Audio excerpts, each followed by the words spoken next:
At the beginning of the story, our MC Gilroshan is being chased by two monstrous warriors, both determined to kill him. As he runs for his life, his thoughts are frantic.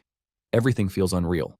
First he encountered a dragon, then he fell off a cliff, then came the giant squid monster, and somehow, he even rode on a dragon. Not long ago, he was just an average 30-year-old unemployed man. He struggles to understand how his mundane life spiraled into this chaotic mess, wondering how fate could twist so drastically. The scene transitions to a small room where the same man, before becoming Gilroshan, is seen using his laptop.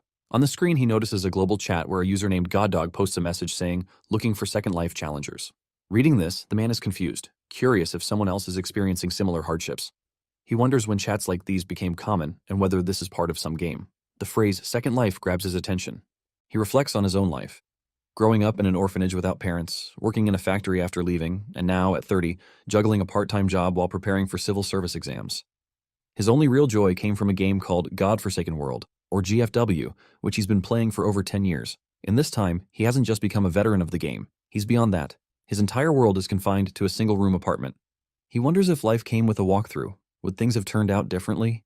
As he contemplates, another message pops up from the same user, stating they still need one more for a Second Life run. With no better plans, the man decides to play along, finding the idea mildly amusing. Another user joins in, excited about the Second Life.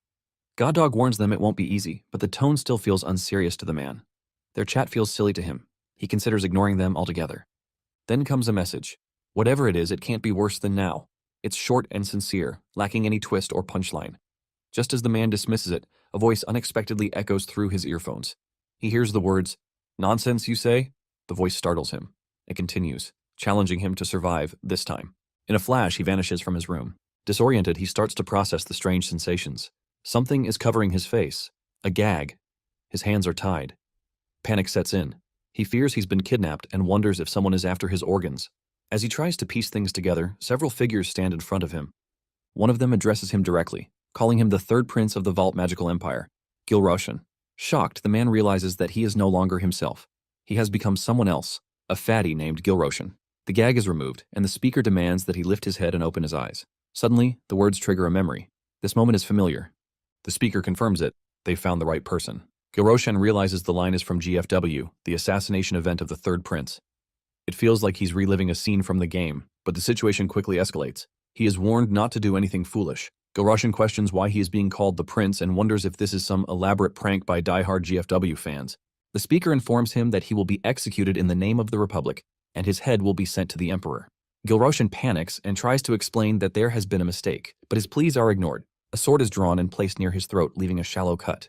The man explains that despite being a degenerate, Gilroshan still carries royal blood. The Emperor would not take the death of his son lightly. At this moment, Gilroshan fully realizes that this is not a prank, nor some immersive VR experience. This is real. He has become the disgraced third prince Gilroshan. Details about this identity come rushing in. Gilroshan Elo de Vault, third prince of the Vault Magical Empire. Infamously known as the Pig Prince, he was removed from the line of succession due to his laziness and shameful behavior. Gilroshan is just an extra NPC who dies during the tutorial phase of the game. But if he is the NPC, then who is the player? The executioner steps forward again and asks if he has any final words. Raising his sword, he prepares to deliver the fatal strike. Trembling, Gilroshan pleads that he doesn't understand what's happening and claims he is not the third prince. The executioner doesn't believe him. He points to the cursed red eye, a mark of royal blood, and his round, gluttonous body as further proof. For the soldiers, there's no doubt. This is the prince, and there will be no escape. Gilroshan panics, overwhelmed by the situation.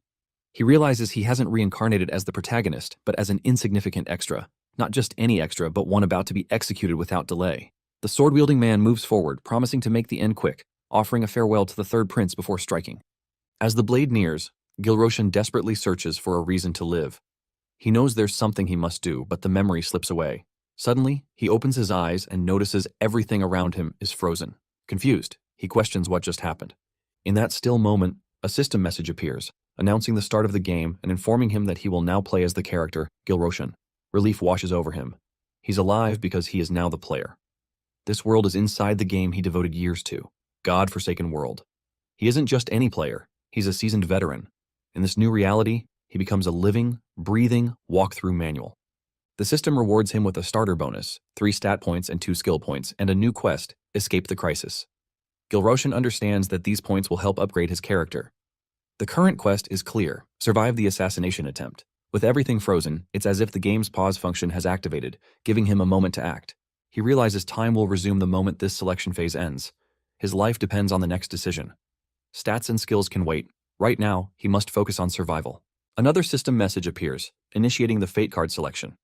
It prompts him to confirm his fate. Fate cards are powerful tools, each offering a unique class, custom stats, exclusive skills, gear, and personalized storylines. From 1,024 total cards, only 3 appear at random, and only 1 can be chosen. No redraws until level 10, unless granted by a special quest. This single pull could define everything. As the shuffle begins, Gilroshan reflects on the gamble. The card selection demands strategy, but the options depend entirely on luck. Once the cards are revealed, time will resume, and if the draw goes poorly, he might be killed instantly. Tension rises. With the cards now in hand, he flips them over. Fear remains, but curiosity overpowers it. He wonders what fate has in store. Will it be the start of a glorious journey, or a path of endless misfortune? In God-forsaken world, there exists a hidden rule about first summons, known only to experienced players. Among the 3 random fate cards drawn, at least one must be a melee combat class to offer a stable early game path. The system usually ensures the average rank is around B. One of the revealed cards now is a D rank, a third-rate stage actor. Gilroshan hopes for something average but reliable, perhaps an A-rank tanker. He flips the first card and sees an F-rank destiny card, Slave Gladiator. Disbelief sets in. He flips the second card, another disappointment, a D-rank third-rate stage actor.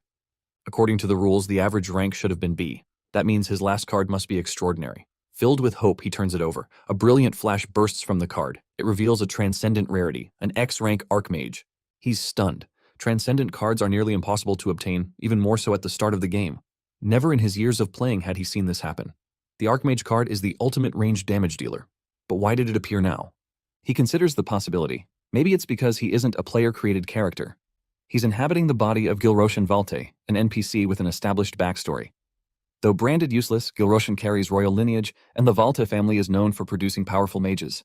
Now comes the critical choice. One of these cards might save him. But ironically, it's not the Archmage. Despite being the best on paper, its immediate utility is limited.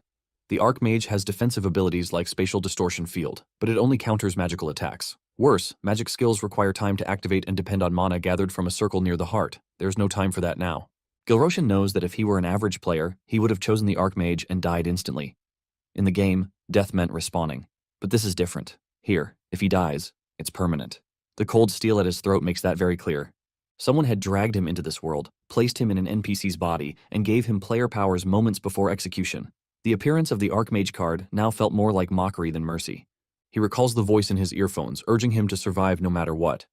That memory sparks his resolve. Determined to live, he selects the F-rank Destiny card, Slave Gladiator. He silently bids farewell to the Archmage card, hoping to cross paths again someday. The system responds. The Slave Gladiator card is now equipped. He gains access to 3 exclusive skills. Gameplay will resume in 5 seconds. The system wishes him luck. Gilroshan scoffs at the message. Luck? He had already run out of that. Still, even with a ruined character, re-rolling isn't an option here. In the original story, this character bled out and died on the spot. But now that Gilroshan has taken over, survival is the only option. The real question now is how to use these newly gained skills. The system ends the pause. Time resumes. The attacker strikes immediately with his sword and walks away, satisfied. He informs his comrades that the mission is complete. Their return route, as planned, will go through the Mokman mountain range gate. But then, one of his companions notices something strange. The third prince is still alive. The attacker is shocked. He insists that he clearly slit the prince's throat. Gilroshan, trembling from the tension, feels relieved as he instinctively activates the skill just in time. But the sensation of using it leaves him deeply unsettled. The system confirms the skill's successful activation and informs him that it won't be available again for the next 24 hours. It then reveals the Slave Gladiator card's 3 exclusive skills: Taste for Masochism, Taste for Sadism, and Taste for Bondage. Gilroshan reflects on his choice, recalling why he gave up the Transcendent card. This F-rank card is notorious among players who enjoy bizarre and unconventional playstyles. Although the skills seem powerful, each comes with major limitations. Their situational usefulness is rare, which is exactly why the card is ranked so low. Suddenly, the enemy who had attacked earlier notices him alive and expresses disbelief.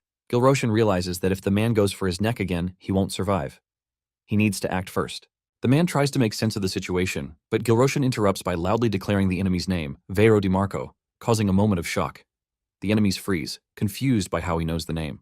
Gilroshan declares that the one residing in this body is none other than the god of revenge, Eolrium himself. He mentally recounts that these men are clerics of the Revenge Order under the Eolrium Grand Church. Ironically, they're also assassins working for the Revolutionary Army, one of the game's 3 major factions. As part of their plan to overthrow the Empire, they had kidnapped the third prince, Gilroshan. To survive, Gilroshan must now act like he had drawn the third-rate stage actor card. No, even beyond that. He continues his divine act, proclaiming that he, Eolrium, has descended into this body and is furious. He demands his restraints be removed immediately. The men hesitate, asking if he's truly the vessel for their god. Gilroshan steps forward, grabs one of them by the face, and scolds him harshly for pointing at the god's body. He wonders if he's overacting, but reassures himself that this is exactly how Eolrium behaves. In this cursed world, 12 gods exist, most of whom interfere frequently in mortal affairs. These divine interventions cause both minor and major incidents across the land. After the game's release, many players thought the name God-Forsaken World was an exaggeration, but it fits. Eolrium, the god of vengeance, is especially meddlesome, showing up often during conflicts, wars, and disputes. This trait works in Gilroshan's favor for now.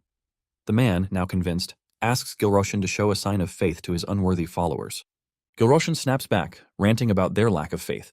He reminds them about the golden statue they offered last week, revealing he knew it was merely gold-plated. Furious, he threatens them and demands they untie him immediately. The group apologizes and obeys, quickly releasing his restraints. Internally, Gilroshan notes that most of them seem to have fallen for the performance.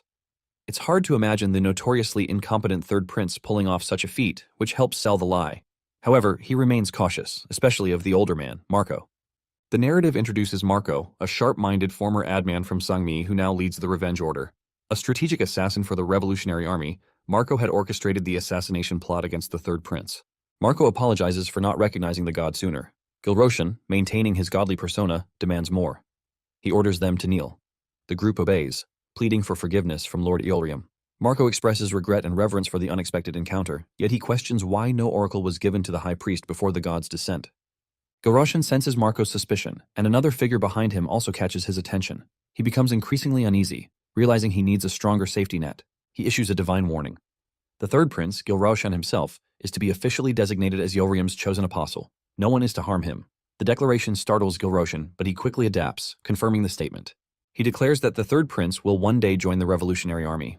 Marco accepts the divine will and agrees to spare Gilroshan's life. But Gilroshan knows this won't be enough.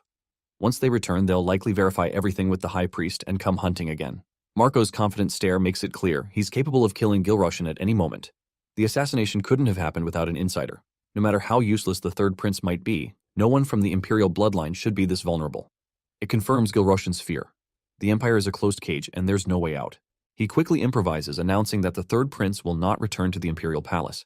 Instead, he'll head to Arrakis. He will soon become an apostle, and preparations must be made. Marco questions this statement. Gilroshan demands that the prince be safely escorted to Arrakis, treated with utmost respect and protection. Gilroshan then reflects on Arrakis. It's the largest city in the west and the capital of the Revolutionary Army. While it's enemy territory for a prince of the Empire, Gilroshan knows the future storyline. That knowledge makes it the safest place for now. In Arrakis, knowledge translates into power. While it's unfortunate to leave the Archmage card behind, Gilroshan knows there are still many ways to cheat the system. With renewed determination, he commands the group to move out. In his mind, he sets his next goal: to turn this trash character into an overpowered legend, no matter how many cons it takes. Gilroshan sat among Marco's companions as they eagerly offered him food, insisting he try each of their dishes. They urged him with proud smiles, claiming they had worked hard to catch the meat and perfect the preparation. Each man pushed his plate forward, boasting that his version tasted better grilled. Annoyed, Gilroshan yelled at the old men to stop forcing food on him. He reminded them he was trying to lose weight and didn't appreciate their constant pressure. Yet they pleaded for him to have at least one bite, stating they were only following the divine orders to treat him with utmost respect. Their sincerity, however, made Gilroshan second-guess his earlier outburst.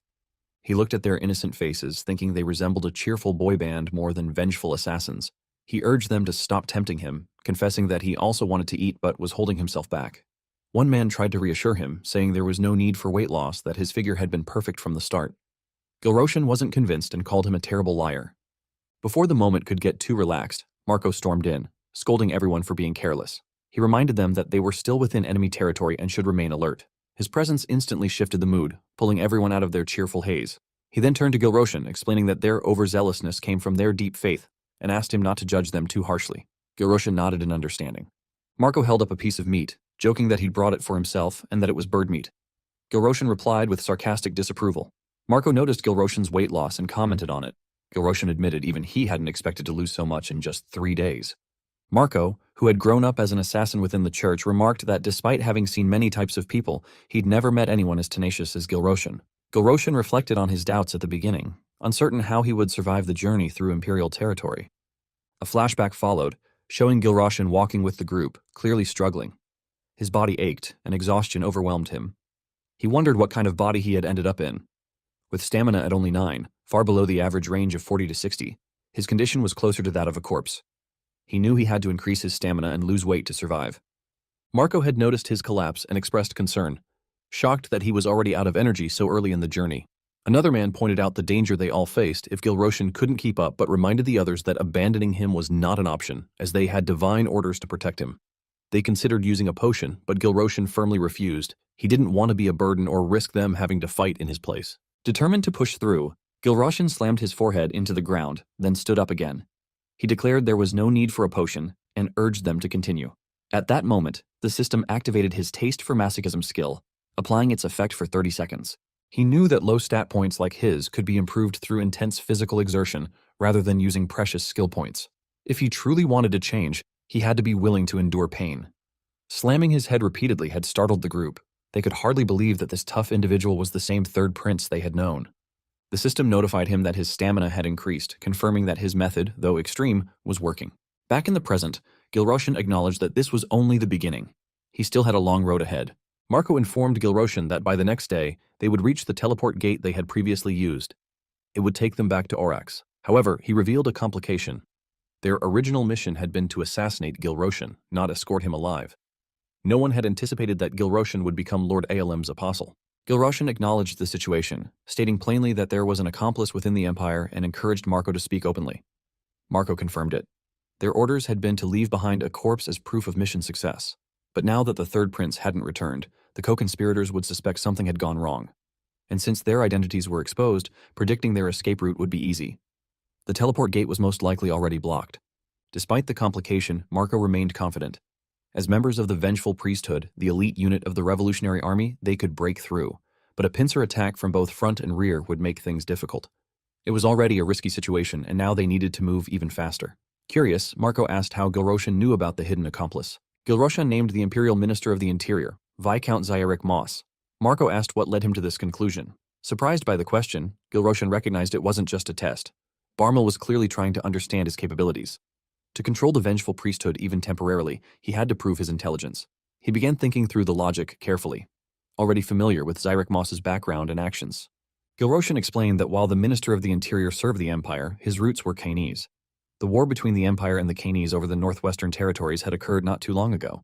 Moreover, the Cainese maintained ties with the Revolutionary Army. Recently, Zyrek Moss's daughter had married into a noble family located near the border, an area constantly experiencing small conflicts despite the truce between the Empire and the Revolutionary Army. Given the region's instability, the nobleman could either be a sworn enemy or a secret ally of the Revolutionary Army. The marriage appeared strategic, suggesting collaboration. The target being the Great Church of Aelem further indicated that the son-in-law might be a follower of Aelem, or perhaps even a priest. Each of these connections pointed directly toward Zyrek Moss as the likely traitor.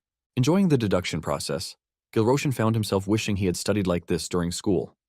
Marco, impressed and surprised, couldn't believe the third prince had hidden such sharp insight.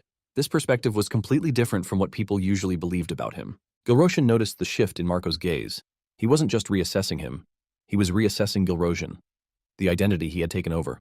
Still, the reality remained that their retreat had been cut off. Gilrosian, who should have died 4 days ago according to the story, had survived. His unexpected survival had altered the flow of the entire game's events. Knowing this, Gilroshan anticipated that Minister Zyrek would now play his strongest card. The closest defense force to the Lockman Mountain Gate northeast of the capital, Kurtian, was already in position. That elite unit was the Special Knights, and their commander was none other than Marquis Elron Reut. Marco emphasized that they needed to shake off their pursuers and reach the gate. It was going to be tough, but they had to endure. If they got caught between enemies from both sides, the situation would become truly dire. Gilroshan, however, firmly disagreed. In his view, breaking through wouldn't be possible. When Marco asked for an alternative, Gilroshan explained his plan. He needed to find a new path, one not taken even during his time playing the game. It was a path that both he and Gilroshan must now walk together. Before Marco could finish reminding him of Lord Aelem's command to ensure his safety, Gilroshan interrupted, asking them to wait at that very spot. Marco was confused by the request and asked what they were waiting for. At that moment, another man stepped forward, confronting Gilroshan. He correctly guessed that Gilroshan intended to wait for the bear and the nightingale, his personal guards who were currently pursuing them. He challenged Gilroshan aggressively, mocking his silence and threatening to force an answer with his sword if needed. Gilroshan responded with a mocking smile, questioning why he should answer someone he didn't even know. He mocked the man's short temper and hinted that High Priest Barmal wouldn't appreciate such behavior. The response enraged the man. Gilroshan rose to his feet and declared two things. First, he had no intention of returning to the Imperial Palace. If that had been his goal, he wouldn't have gone through so much effort to keep up with the vengeful priesthood. Second, the man was correct. He was waiting for the bear and the nightingale.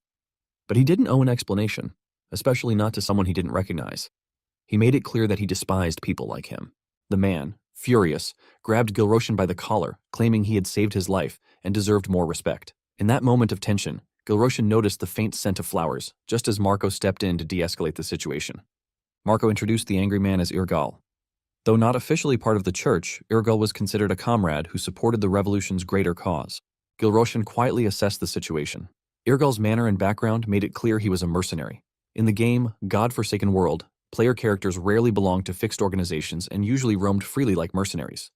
The name Irgal was unfamiliar, suggesting he might not be an NPC at all. Perhaps, like Gilroshan, he too came from the real world. Now calmer, Irgal demanded an explanation, asking again why Gilroshan insisted on waiting for the bear and the nightingale. The narration briefly shifted to introduce these two figures. The bear referred to Kal's Silion, a 6-star knight and Gilrosian's personal bodyguard. The nightingale was Tarvayan Sui, a 7-star witch and Gilrosian's magic teacher. Irgal pressed on, asking Gilroshan directly to explain the reason for waiting. Losing patience, he turned to Marco and suggested they should kill Gilroshan right then and there to end the delays. But Gilroshan responded with a sharp counter. He asked if they both knew the commander of the Special Knights, Marquis Elron Reut. Marco confirmed that he did, recognizing him as one of the Empire's 3 greatest swordmasters. Gilroshan then delivered the harsh truth. None of them could defeat Reut. If they continued toward the gate, the Marquis would kill every last one of them. He told Irgal that if he wished to die so badly, he should do it alone. The scene cut to a short explanation of Elron Reut. He had reached the 9th star realm with his sword, which, in player terms, placed him at around level 90. He was an incredibly powerful NPC, one of the strongest on the entire continent. Gilroshan concluded by stating that fighting the Marquis wasn't entirely a bad option, if the goal was to vanish without leaving a corpse behind. Irgal acknowledged that if the Empire's dagger lay just ahead, then proceeding further would be no different from walking straight into death. Gilroshan silently noted that Irgal's reaction was unexpected. Instead of yelling or demanding proof, he responded with reason. It seemed Irgal wasn't completely brainless after all. Marco then raised a concern. If what the third prince said was true and Elron Reut and his knights were indeed guarding the gate, then even the arrival of the bear and the nightingale wouldn't help. The situation would still be hopeless. Gilroshan offered a solution. If they followed his lead, they could reach the gate and safely enter Orax. But before proceeding, he requested 2 promises. First, he asked that everything he was about to reveal remain a secret. Marco responded with slight sarcasm, questioning what kind of promise required a pinky swear. Gilroshan instead asked him to swear in the name of the god Aeolem. Respecting the request, Marco placed his hand on Gilroshan's and swore in Aeolem's name to take the prince's words to the grave.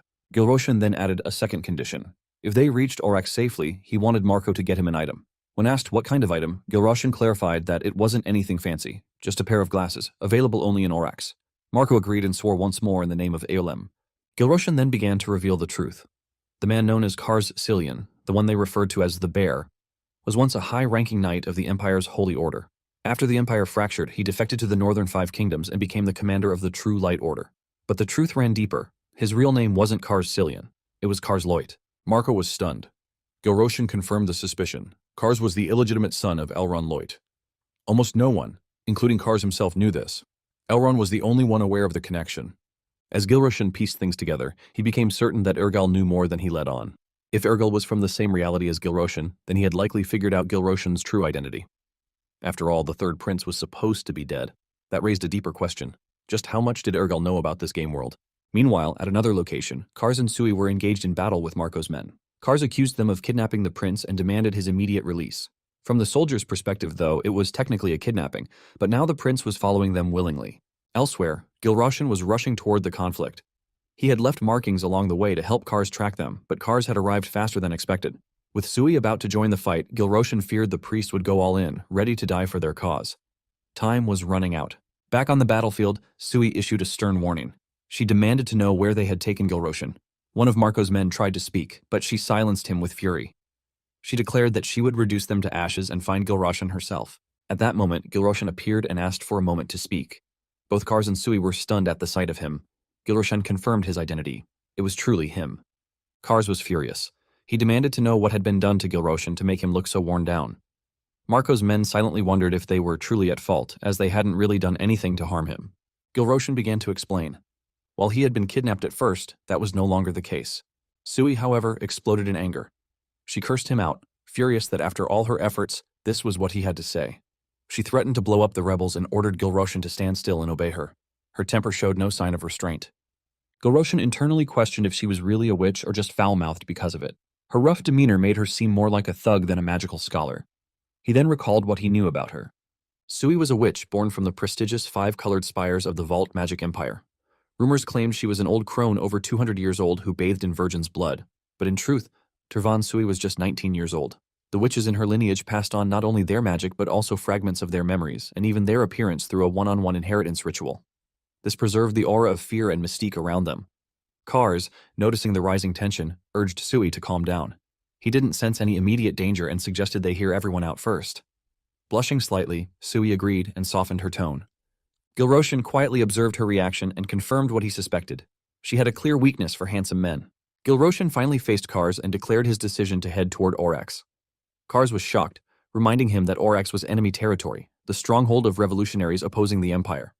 But Gilroshan stood firm, fully aware of the danger. This choice, he said, wasn't reckless foolishness. It was his will, his chosen fate, and the only path he could walk for survival. He asked Kars not to stop him, and humbly sought forgiveness from Sui, assuring her that he hadn't abandoned magic. He was simply waiting for the right moment, and thanks to her guidance, he still believed he would one day acquire the multicolored light. Sui, taken aback, watched him closely. She remembered how he used to avoid eye contact, pretending to have no talent or interest in magic. But now, something about his gaze had changed. Hearing him mention the multicolored light, an ancient phrase from the teachings of the five-colored tower, left her stunned. Most magicians didn't even know that saying anymore. Yet, Gilroshan remembered. He had been hiding his passion and craving for magic all along. Realizing her failure as a teacher, Sui silently blamed herself for not seeing through him during the past 5 years. Gilroshan then asked both Sui and Kars to stay by his side. Sui, without resistance, agreed. She explained that, as the fallen teacher of the reckless third prince, it was now her duty to trust the student who had finally found his way. And maybe, just maybe, this prince might even make her the next master of the five-colored tower. Privately, Sui remained worried about Kars. She had learned about him during her search and knew he was a strict loyalist with unwavering principles. He would never compromise. Even if the prince commanded otherwise, Kars's goal would remain the same, to return him to the palace safely, even if that meant using force. But Kars surprised her. With tears in his eyes, he knelt before Gilroshan and swore his unwavering loyalty. He promised to follow Gilroshan's will, path, and destiny. Anyone who stood in the prince's way would fall before Kars's sword. With that, the system confirmed that both Kars and Sui had officially joined the party. Meanwhile, elsewhere, Kars' father waited impatiently for news. A subordinate approached, reporting that traces of the fugitives had been found, though they were skilled at creating confusion. The captain's expression darkened. Gilroshan in his eyes was nothing but a nuisance. His youngest son, Kars, should have been a slave under imperial law, but after great effort, his father had cleansed his status and entrusted him to the Cillian family. Instead of rising in honor, Kars had been reduced to serving the reckless third prince. Now, with Gilroshan's actions dragging Kars down even further, his father's resentment deepened. He silently cursed Gilroshan, believing Kars was one of the Empire's most promising young men. Though Kars had returned unharmed from this incident, his father feared that continuing under Gilroshan's influence would lead to worse consequences. He resolved that if the prince was removed, Kars would be reassigned to the knights. His subordinate then asked about Sui and Kars being in pursuit of the prince. Though Sui was a 7-star witch, her poison fire magic wasn't suitable for tracking, so the chance of her succeeding was slim. Hearing this, the captain smirked. He believed the heavens favored them. Their mission now was to block the kidnappers' escape route and annihilate them. Hostages didn't matter. There would be no negotiations, only elimination. The subordinate acknowledged the order, and the captain commanded everyone to move out. As the special unit advanced, the captain reflected grimly. The Special Task Night Order wouldn't consider Gilroshan's safety.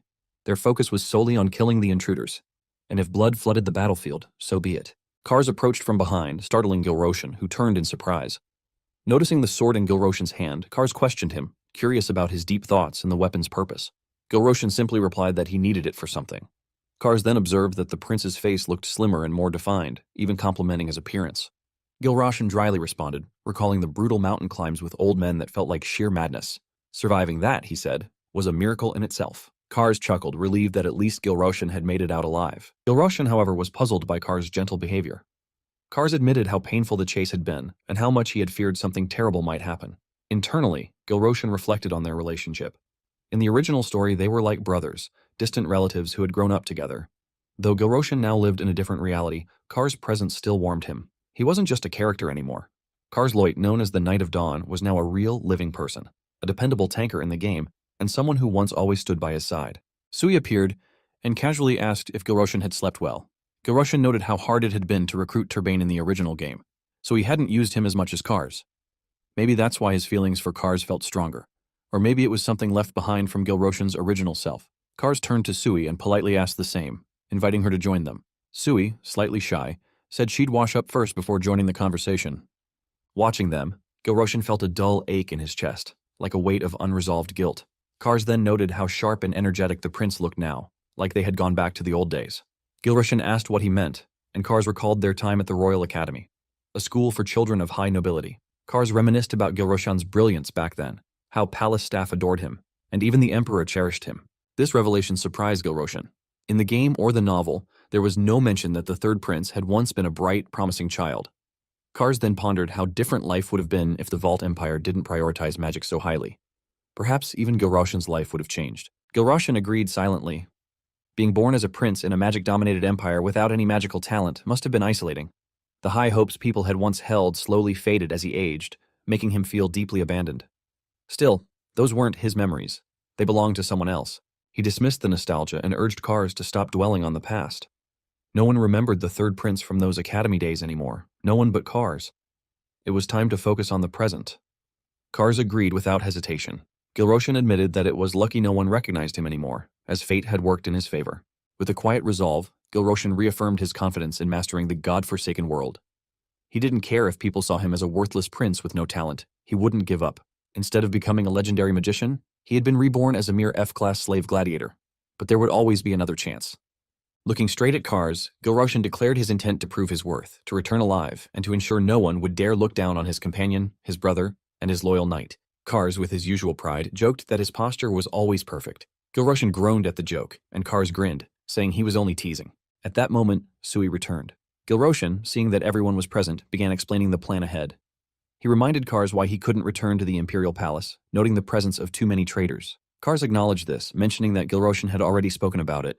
Gilroshan brought up Marquis Alan Loit from the northern capital, a loyal friend of Kars's father and one of the Empire's 3 swordmasters. Kars, shocked, denied the possibility of the Marquis being a traitor. Gilroshan agreed. Marquis Loit was a true patriot and an honorable warrior. The issue was that he now blocked their escape route and would likely eliminate the assassins and drag Gilroshan back to the palace. Worried, Kars asked if they should try persuading the Marquis like they had with him and Sui. But Gilroshan doubted that would work. Marquis Loit wouldn't listen. Kars admitted the grim truth. The Inquisitors would be wiped out, and they would all be dragged back in chains. Gilroshan reassured him that he wasn't disappointed. Both Sui and Kars asked if he had another method. Gilroshan, raising his sword, stated that his plan was simple. He would defeat Marquis Loit and pass through. The only way forward was through battle. This left them both in shock. Kars questioned Gilroshan's health, reminding him that he was still just human. Sui sighed, frustrated that he hadn't come to his senses yet and wished he would just go home and rest. Kars even grabbed Gilroshan's head and shook it, asking if he was truly feeling all right. Gilroshan, irritated, wondered why they were being so impatient. He told them to at least listen to his strategy before reacting so harshly. Kars, still angry, asked what they were even supposed to do against a commander like Marquis Loit. Sui, reflecting on her own regrets, whispered that she wished she had taken more interest in magic earlier. Meanwhile, Gilroshan internally rationalized their concerns. In the god-forsaken world, the stat boosts from leveling weren't significant. And the Marquis was just an NPC who didn't benefit from fate cards. With well-planned counters, traps, and psychological tricks, even a 6-star character could defeat a 9-star opponent. Gilroshan's companions waited anxiously as Sui, now calm, asked him to share his plan in detail. Gilroshan explained that he would challenge the Marquis to a noble duel and simply knock the sword from his hands, nothing more. Kars immediately rejected the idea, calling it impossible. The narration introduced the concept of a noble duel, a conditional one-on-one match rooted in Vault Empire law and noble tradition. Rules and victory conditions were decided mutually by both parties and a witness. Gilroshan selected Kars as the witness and declared that he would set the terms of the duel to tilt things in his favor. He planned 3 specific conditions. Swords only, immediate loss upon dropping one's sword and no armor allowed. Kars stood up in protest. The conditions, in his view, offered no advantage. Swords-only combat favored the Marquis, a top-tier swordsman. The rule about dropping weapons would naturally place the weaker participant, Gilroshan, at risk. And removing armor was reckless, stripping away protection. Kars flatly refused to be the witness if these rules stood, unwilling to endanger Gilroshan's life. Gilroshan tried to ease his concern, claiming there was no danger. To prove his logic, he asked Kars to imagine himself as a veteran swordsman of 50 years, challenged by a rookie prince under the same terms. Kars admitted that he would find such a challenge absurd, and would likely hold back to avoid injuring the young noble. Gilroshan concluded that the Marquis would also hesitate, especially with Kars present as a witness, making the duel safer than it seemed. Kars then questioned why the Marquis would harbor any grudge. Gilroshan, keeping secrets close, internally admitted the truth. Kars's real father wanted Gilroshan dead for political reasons, but instead told Kars there was just bad blood between them. Kars, still unsure, asked for clarification, but Gilroshan deflected, unable to reveal the deeper motive just yet. Meanwhile, Sui, still puzzled, mentioned the priest squad's absence. Gilroshan calmly responded that he had sent them on an errand. The scene then shifted to those very priests, now shown tying goblins to a tree. The men bantered about which one had caught the more impressive goblin, convinced that Gilroshan would be pleased. As the squabble continued, Marco arrived, reprimanding their lack of decorum. He reminded them that true faith should be calm and sincere. One of the men accused another of cheating, prompting Marco to snap back. He emphasized the effort he had invested in capturing the goblins and dismissed the complaints. Someone asked about the captives previously held by the goblins. Marco revealed he had released them, instructing them to return to their village and give thanks to the god Eolim. He assured his men that they had caught enough and that preparations were complete. It was now time to fetch Prince Gilroshan. The group quickly descended into arguments over who should deliver the message, each claiming a closer connection to the prince. Marco silenced them, warning that though Gilroshan might be a future apostle, they could not grow too attached until the archbishop officially confirmed it. For now, he was still a prince from a rival nation. Finally, Marco turned to Irgal and tasked him with retrieving Gilroshan. Irgal accepted the order and began walking away. As he moved, his thoughts revealed a hidden motive. He saw this moment as the perfect opportunity to uncover Gilroshan's true intentions and decide his next move accordingly. As the scene continued, Gilroshan rose from his seat and signaled that everything should be wrapping up soon. He suggested they continue their conversation while moving. Sui, confused by his statement, asked what he meant. Gilroshan clarified that he had tasked the priest order with clearing out the nearby goblin village, and by now, the job should be finished. However, he insisted that the final blow must be delivered by him, the third prince, Gilroshan. The narrative then revealed details about the damp goblin village, describing it as a settlement inhabited by seasoned goblins. It was labeled unsuitable for beginners, indicating its danger and complexity. While walking, Gilroshan mentioned his trump card, knowledge of the Marquis's weakness. Kars chimed in, noting a commonly known flaw, the Marquis's relatively poor synergy between magic and swordsmanship. Sui added that she had also heard rumors about the inefficiency of his magic output. Gilroshan acknowledged that while this weakness was real, it only mattered when comparing the Marquis to other top-level swordsmen. He then revealed a far more serious issue. The Marquis currently suffered from a paralyzed right shoulder. Internally, Gilroshan recalled that in-game, Marquis Roit appeared with a paralyzed shoulder for unknown reasons. This detail, though mysterious in the game, became a critical advantage in real life. Sui was surprised by the information, admitting it was new to her. Gilroshan responded affirmatively, insisting it was true. When asked where he heard it, he decided to lie slightly and claimed he had overheard a conversation between the Emperor and the captain of the Imperial Knights. Sui accepted this explanation, trusting its accuracy. Kars processed the implications quickly. If the injury were real, the Marquis would be unable to perform vanguard swordsmanship, a technique that required the use of both hands. Gilroshan confirmed this, reinforcing his tactical advantage. The narration then provided insight into vanguard swordsmanship, a secret technique of the Roit family, one of the Empire's most prestigious swordsmanship houses. It emphasized cleaving sword principles using a two-handed sword. When used with the Roit family's legendary blade, Howlblade, damage increased by 20%. Gilroshan, deep in thought, reflected on the significance of this information. Vanguard was a top-tier cleaving technique and the very skill that elevated Elrond Roit to the rank of 9-star. It also had perfect synergy with his Howlblade, making the right shoulder injury a decisive weakness in the upcoming duel. Sui acknowledged that if the Marquis couldn't use his signature technique, then perhaps there was indeed a path forward. However, Kars quickly reminded them that a swordmaster remained formidable regardless. Even with one hand, the captain could wield a sword at a 7-star level, far beyond Gilroshan's current capabilities. Internally, Gilroshan grew frustrated, questioning Kars's loyalty. Still, he agreed aloud, admitting that what Kars said was true. But he revealed another critical piece. He already knew which sword technique the Marquis would resort to when using just one hand. Kars was stunned that Gilroshan even knew that much. Reflecting to himself, Gilroshan recalled how in the Sinverse world, sword techniques had specific affinities. Because of this, even the weakest skills could become extraordinarily powerful when matched correctly. So if the condition of the duel was only to make the Marquis drop his sword, then there remained a slim chance of success.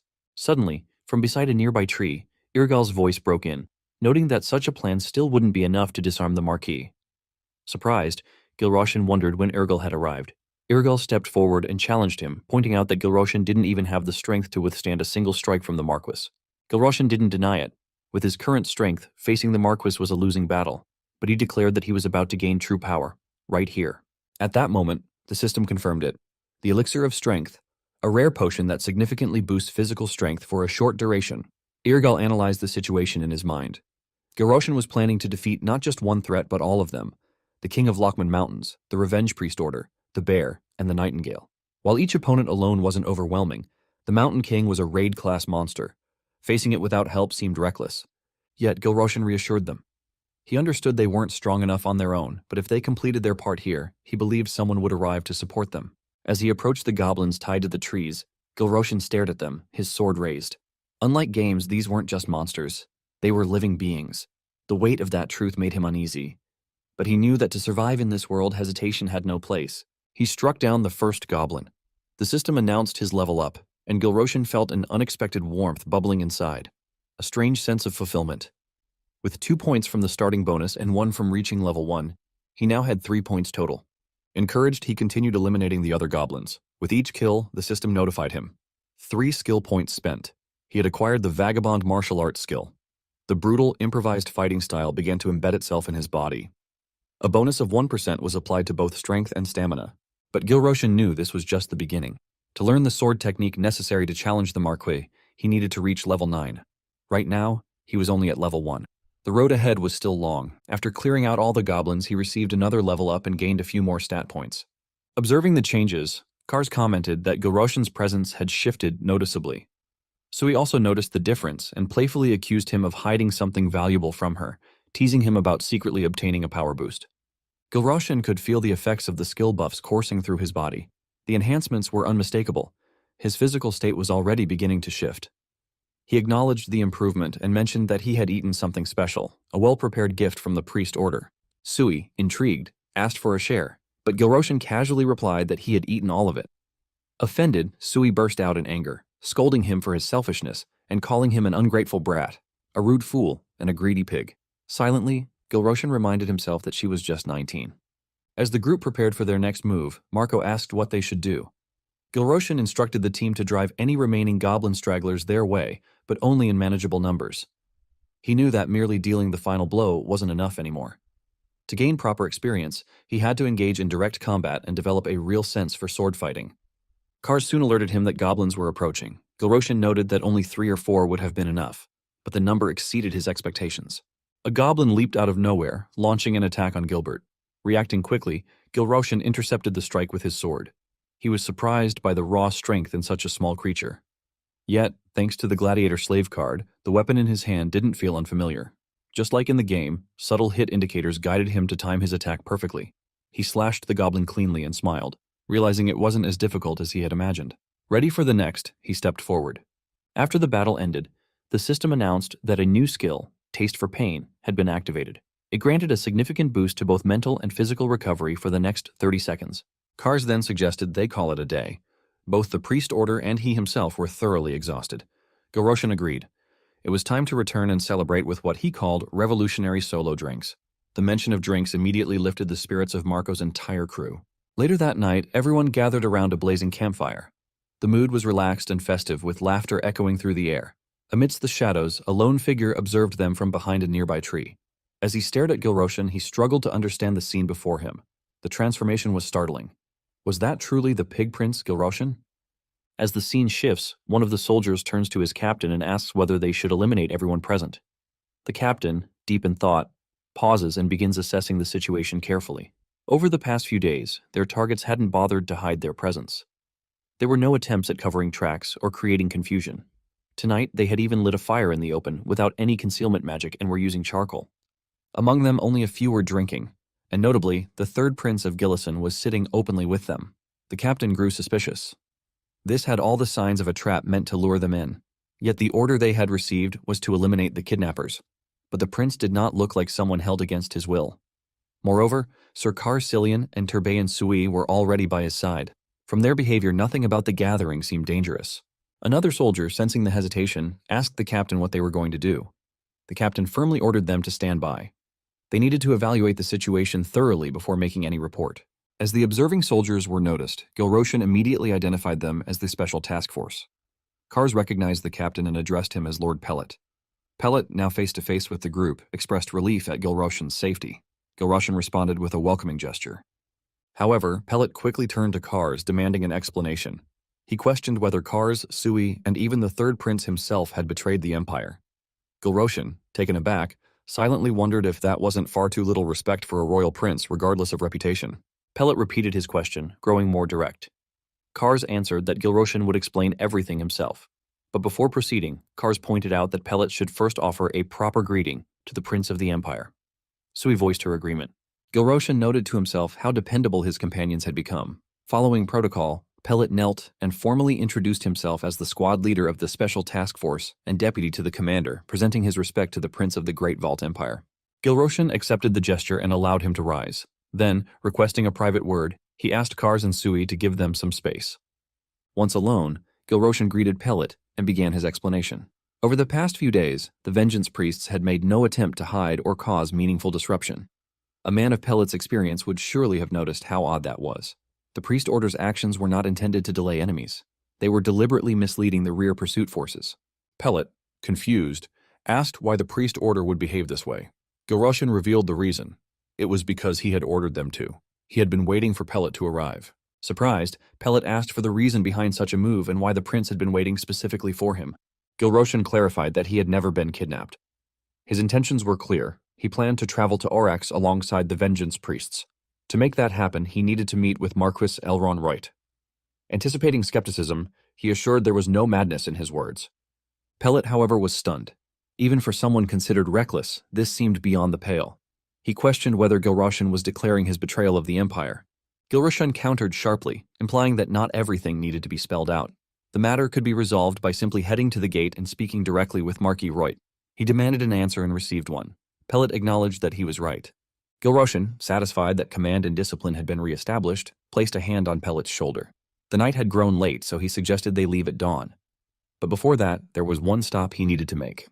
Pellet inquired about the destination.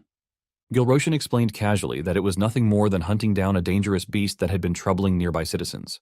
However, he warned Pellet not to attack the Vengeance Priests under any circumstance, day or night. He reminded him of his long service under Commander Reut and hinted at a deeper understanding. Pellet was familiar with a certain secret regarding Kars's origins. Shocked, Pellet questioned how Gilroshan could know such classified information.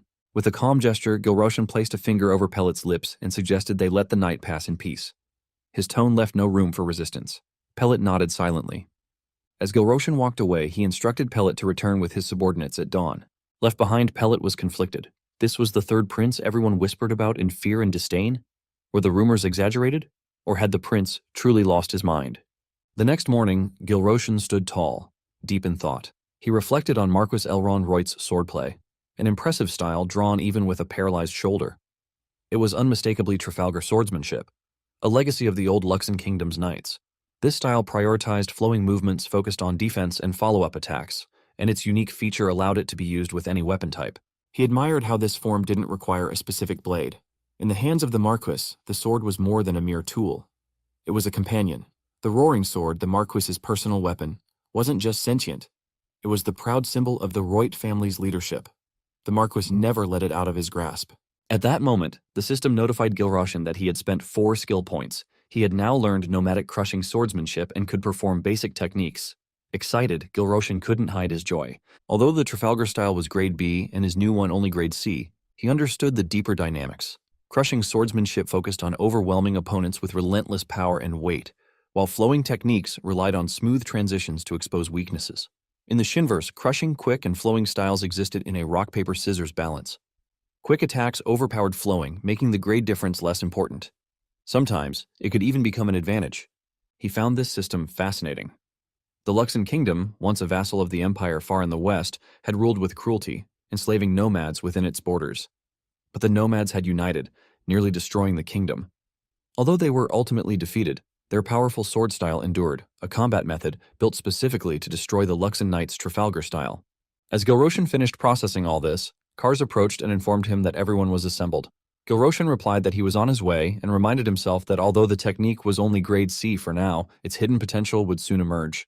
At the gathering point, Marco's team and the Special Task Force stood together, clearly not thrilled to work alongside each other. Gilroshan noticed their tension and recalled their lack of cooperation in the past. He emphasized that consistent, repeated strikes were more important than relying on a single powerful blow. However, Marco responded that he'd already heard the same thing for 10 minutes straight. Pellet also acknowledged the instruction, though half-heartedly. Gilroshan could tell none of them had truly grasped what he meant. This miscommunication wasn't part of his plan.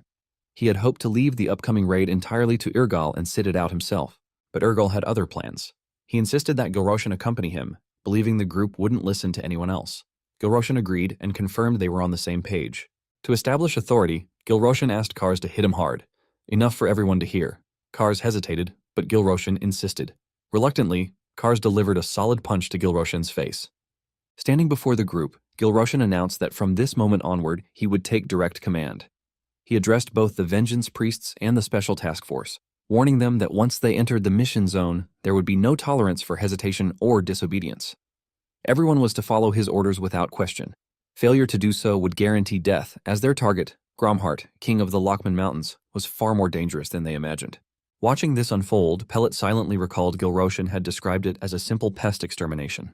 With the final warning given, Gilroshan declared the plan complete. Without waiting, he ordered the team to move in. Gromhart was seen sleeping atop a massive pile of bones when a sudden sensation stirred him awake. He sniffed the air, recognizing a fresh scent, and realized that new prey had willingly walked into his domain. Pellet, witnessing the grim scene, was shaken. He couldn't ignore the countless bones scattered beneath Gromhart, each one a grim reminder of lives lost. The realization hit hard. Nearby villagers had likely been fed to this monster as tribute. The shame ran deep. Not only had the Empire remained ignorant while things got this dire, now they had to rely on the support of rebels to fix the situation. Rallying his team, Pellet took full responsibility. The very existence of the Special Task Force and their ignorance of it reflected their own failure. He declared that from this moment on, even if they all perished, they would avenge the fallen citizens of the Empire. The entire squad responded with determination and surged forward to engage the monster. At the same time, Marco urged his own team into action. Vengeance was not exclusive to the Empire. Lord ALM demanded retribution, and his group would claim it. With that, Marco's team and the Special Task Force united, charging Gromhart together. As the battle broke out, Gromhart responded with force, wielding his weapon with monstrous strength. Pellet dodged an incoming strike and launched himself toward the creature's eye. Yet, despite aiming for what should have been the weakest spot, his blow had no effect. Just as the third prince had warned, the eye wasn't a vulnerability. Without wasting time, Pellet ordered his team to begin slicing off the shell. The group responded swiftly, focusing their attacks on the creature's armored exterior. The fight intensified as Marco's team and the Special Task Force moved in perfect sync, combining their efforts to land powerful, coordinated blows. Watching the scene unfold, Kars expressed his admiration to Gilroshan. Each member of the Special Task Force demonstrated outstanding swordsmanship, matching the best in the Empire. Sui added that their agility could rival even that of the priesthood. Gilroshan acknowledged their elite training. Though they were knights, the Special Task Force excelled in infiltration and covert operations. Still, Gromhart was currently in a weakened state. Internally, Gilroshan assessed the battle. The first phase of Gromhart was manageable, with swift and agile damage dealers, and this lineup was nearly ideal for the task. However, the real threat would emerge once Phase 2 began, when Gromhart would rise again with renewed strength. That moment was approaching fast, and Gilroshan grew uneasy. Urgal had vanished at the start of the battle, and his absence at such a critical time raised urgent concerns. Gilroshan turned to Sui, instructing her to begin preparing her magic. As he observed the ongoing battle, he grew frustrated. The enemy wasn't even being given time to analyze the fight. Sharp instincts like these were exactly what he disliked about seasoned players. Suddenly, Gromhart roared in anger, cursing the fighters as mere insects. Gilroshan immediately ordered everyone to retreat. Sui activated her magic power and launched a fireball at the monster. But the attack had no effect. In the next moment, her body froze, refusing to move.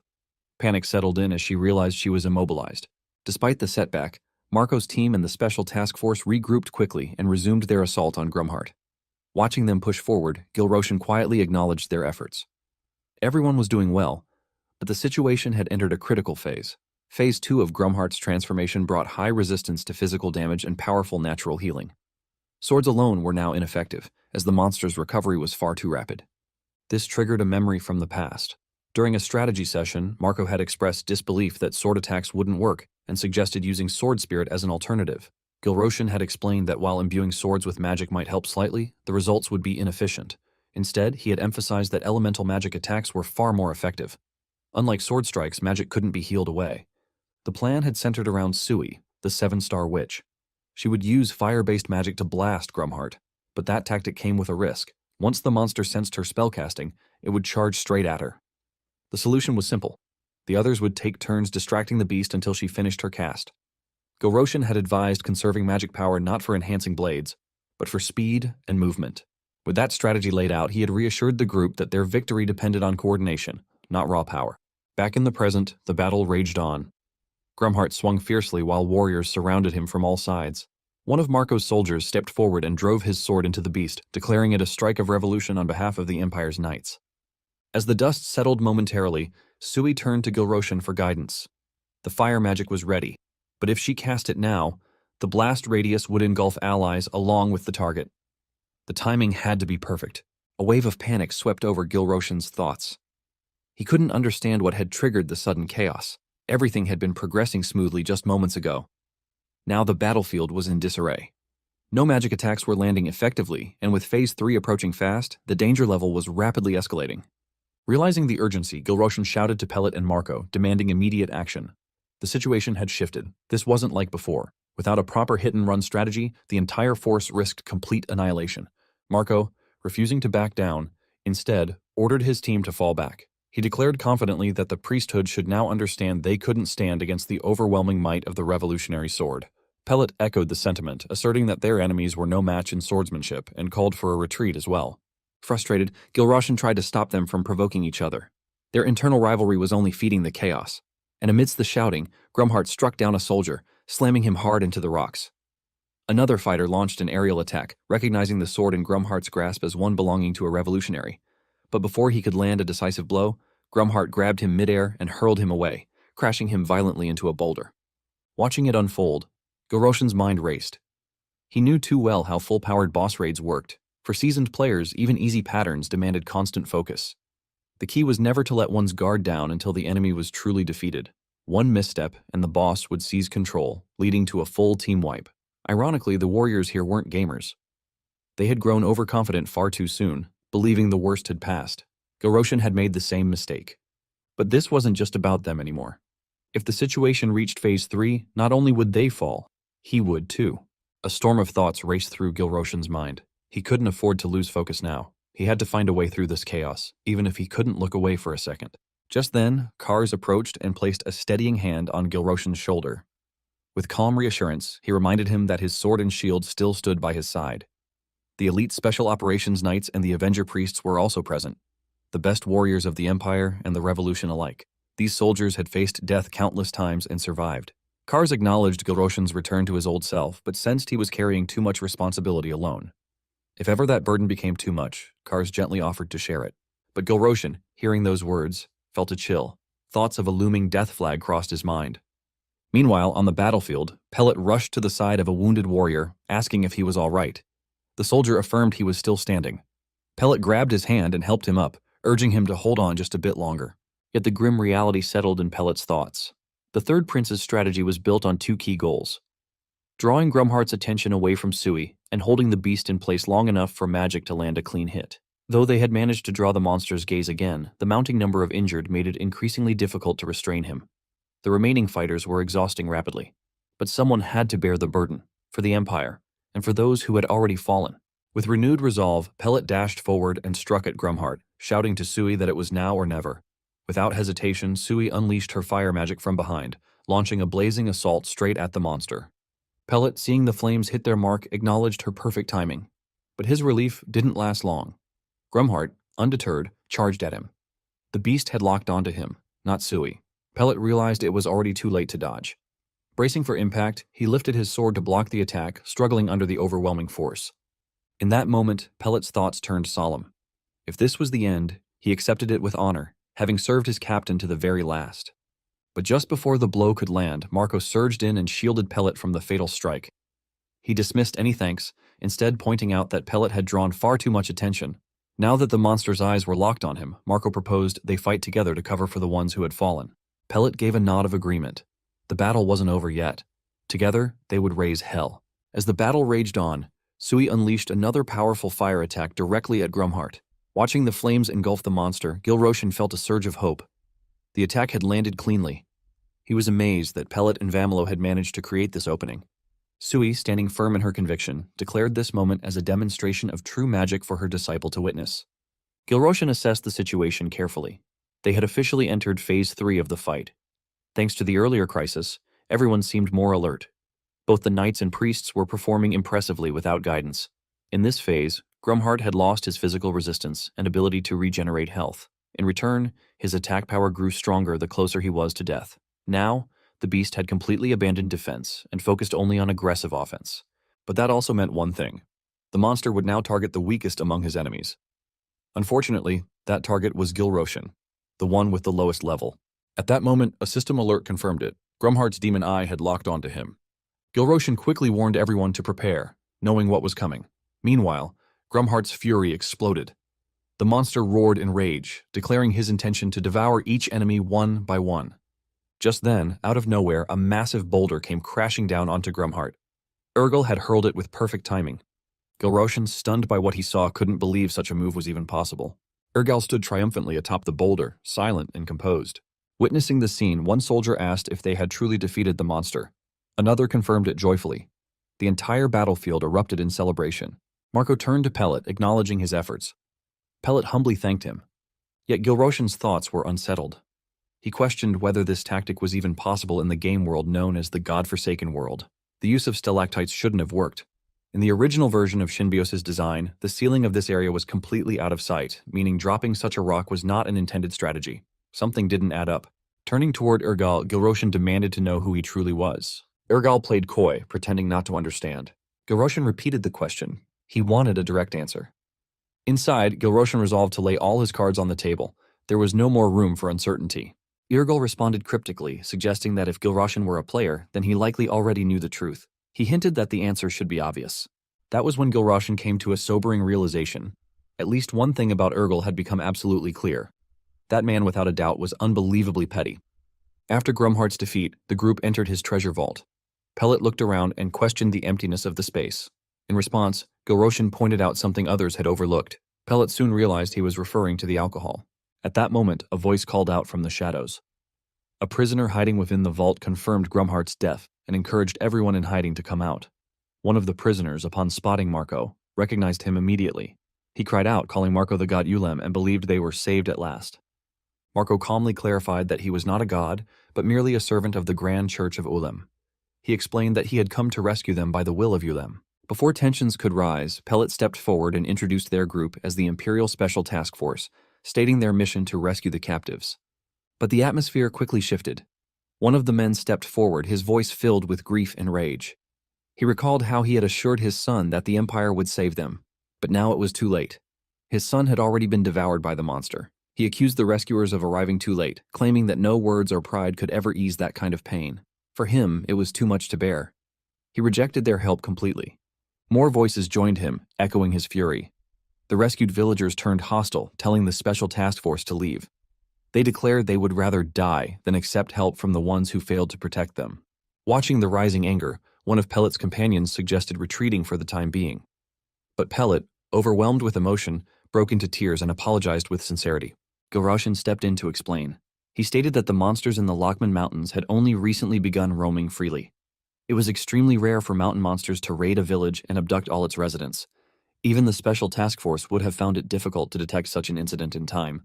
He explained that his joining the task force had been a coincidence through his meeting with the Vengeance Priests. Together, they had subdued Grumhart. He promised to meet with the commander of the task force and issue orders to clear out the remaining mountain monsters and repair the damage.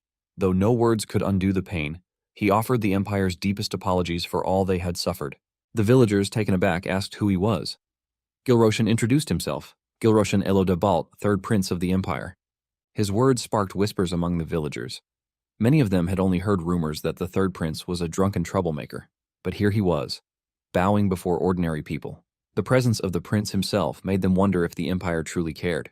And when they reflected on it, they realized the real villain had been the monster all along. One man approached the grieving father. He too had lost loved ones, his wife in the recent attack, and a child to famine years earlier. He asked himself whether dying alongside them would truly bring peace. In the end, he concluded that despite the sadness, the living must carry on. He planned to gather joyful memories and live in a way that would let him share stories with the ones he had lost. He encouraged the grieving father to do the same, to live in his own way, for the sake of those who were gone. Gilroshan stood in silent thought. Defeating Grumhard offered little reward. The demon never sought gold or jewels, only human lives. His raids weren't about conquest, but preparation for something greater. The true prize was the elixir hidden in the demon's eye.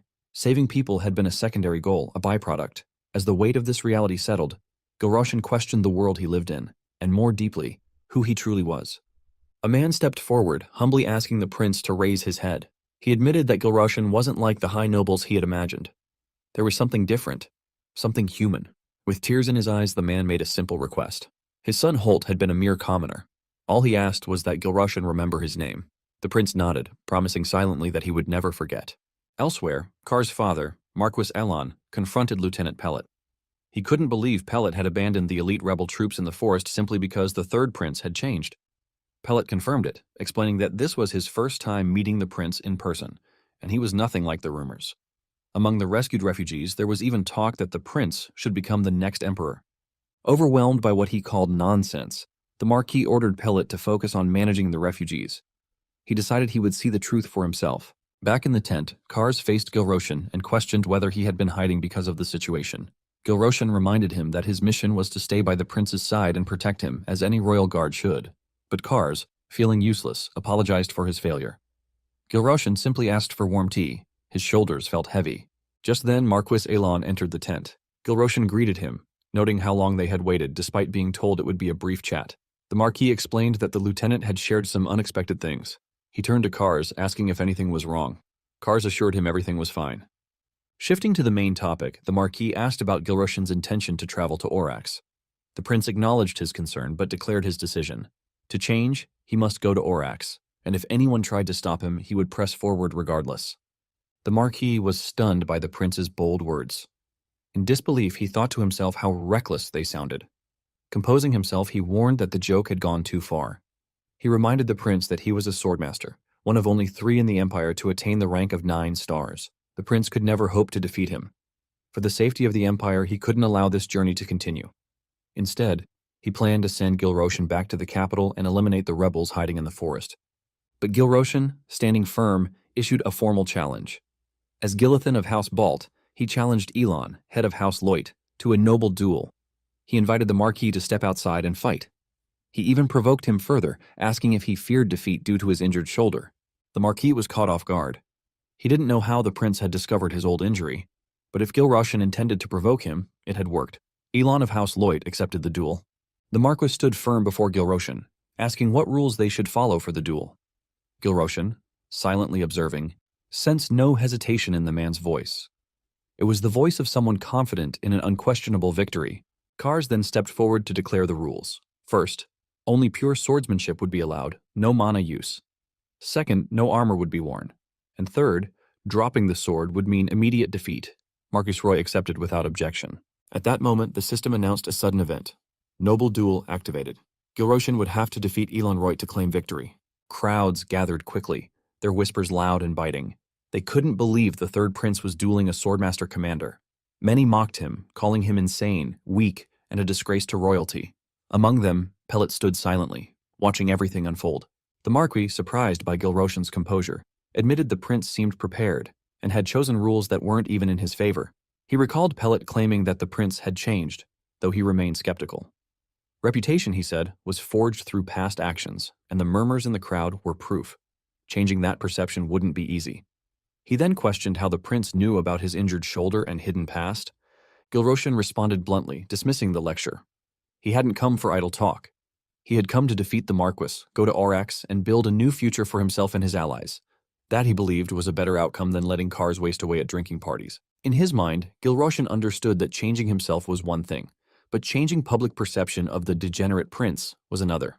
However, if he could do it through overwhelming power, the people might quickly flip their opinions, even believing he had only pretended to be a fool all along. Gilroshan signaled his readiness to fight. He accused the Marquis of hiding behind words and invited him to prove his worth in action, not talk. The Marquis was stunned. To hear the word qualifications from Gilroshan, who had ruined his son's future, was infuriating. The prince now dared to say that taking Kars into danger was better than indulging in drinks? Furious, he drew his sword. In his thoughts, if Gilroshan wasn't worthy of being Kars's lord, then he wouldn't just be stopped. He wouldn't leave this place in one piece. As the duel began, Gilroshan noticed the slow, deliberate approach of the Marquis. It was unsettling. He questioned if he had provoked him too much, but quickly refocused. The fight had started. Dodging narrowly, Gilroshan realized the strikes looked slow, but each one was heavy and pinpointed.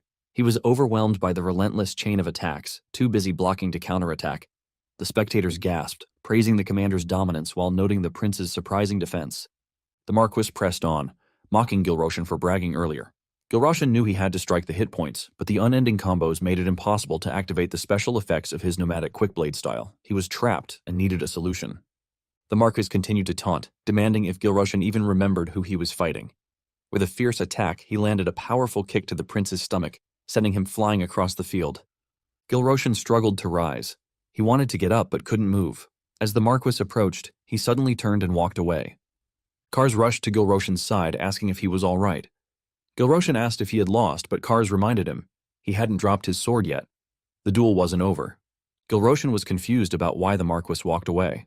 Kars explained that an honorable knight would never strike a downed opponent during a duel, and the crowd had gotten too close.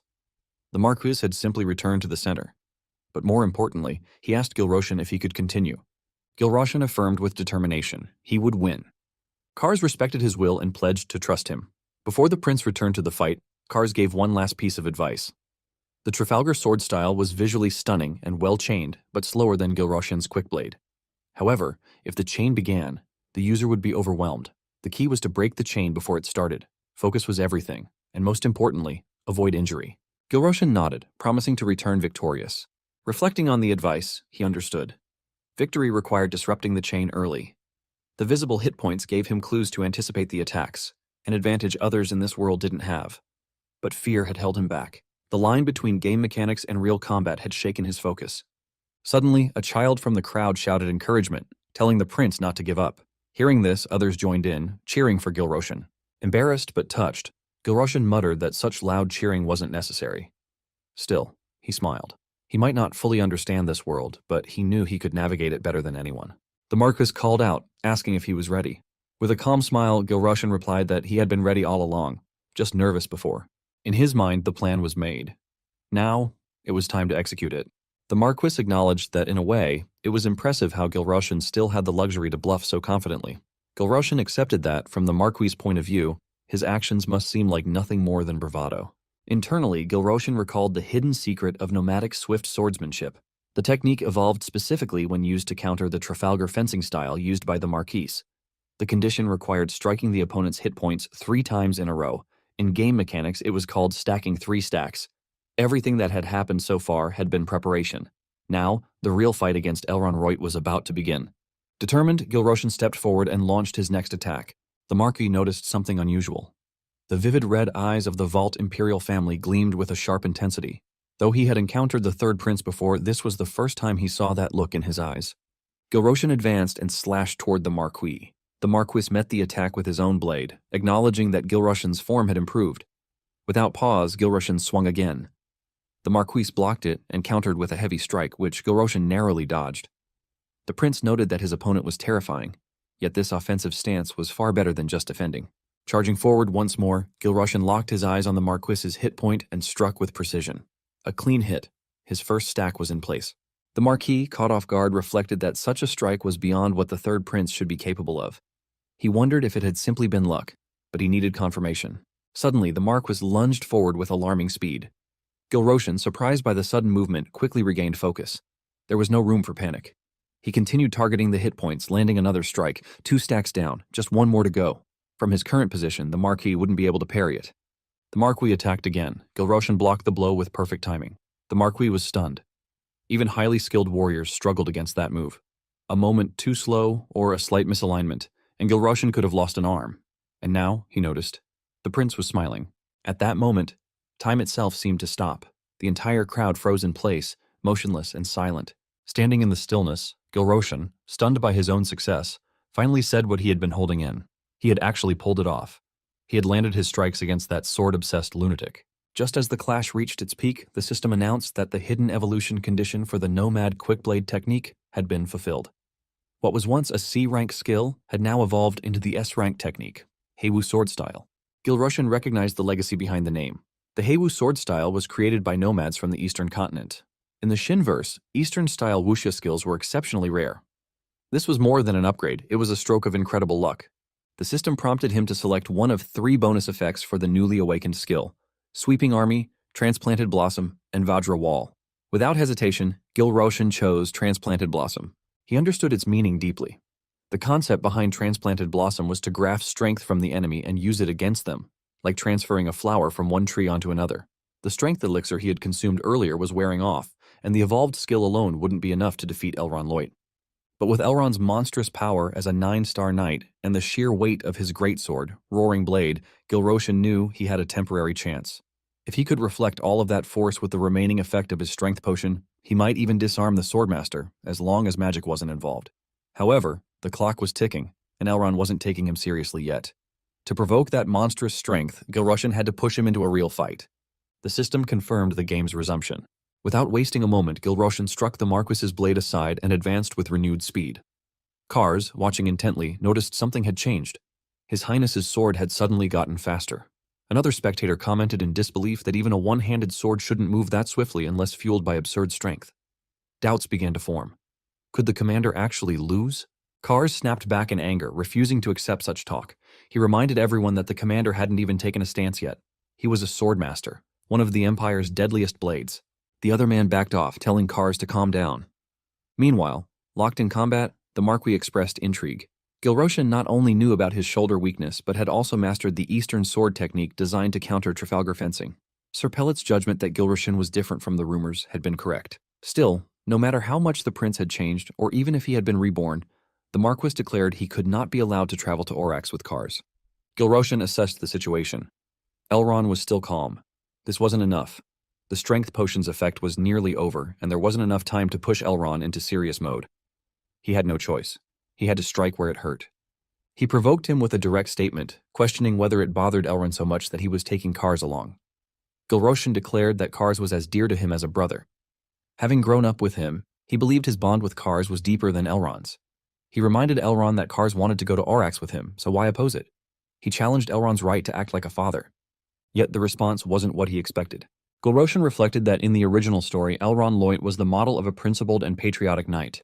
When someone spoke about Kars without enough emotional closeness, it usually triggered a rage response. Gilroshan expected that reaction now. But Elrond remained composed. He began to wonder, had Elrond Loit already developed maximum emotional intimacy with Gilroshan? Finally, the Marquis snapped. He questioned what Gilroshan knew to talk that way. He admitted he was holding back only because Kars was watching. But if Gilroshan lost today, he wouldn't be allowed to walk away alive. Gilroshan yelled back, furious at the insult. Though this was a duel, he was still a prince, and the Marquis should be careful. Did he think the Emperor would remain silent if harm came to him? As Elrond advanced to strike, his voice turned cold. If the Emperor truly cared, would Gilroshan have ever been kidnapped? He acknowledged Gilroshan's skill, but reminded him that a fast sword meant nothing without experience. Between them stood an overwhelming gulf carved by years of combat. The Marquis delivered his final warning. This was farewell for the third prince. Gilroshan struck the Marquis's sword with precision, disarming him completely. The blade slipped from Elrond's hand and clattered to the ground. The crowd fell silent, stunned by what they had just witnessed. Kars immediately declared the victor. Gilroshan had won. A wave of relief and excitement spread through the onlookers. Some broke into quiet celebration. Sui, watching from nearby, smiled with pride and praised Gilroshan's performance. At that moment, the system announced that the enhancement effect from the elixir of strength had officially ended. Meanwhile, the Marquis stood frozen in disbelief. He tried to process the last few moments. That final movement by Gilroshan, it hadn't been luck. He moved as if he had seen the future, perfectly predicting the Marquis's attack.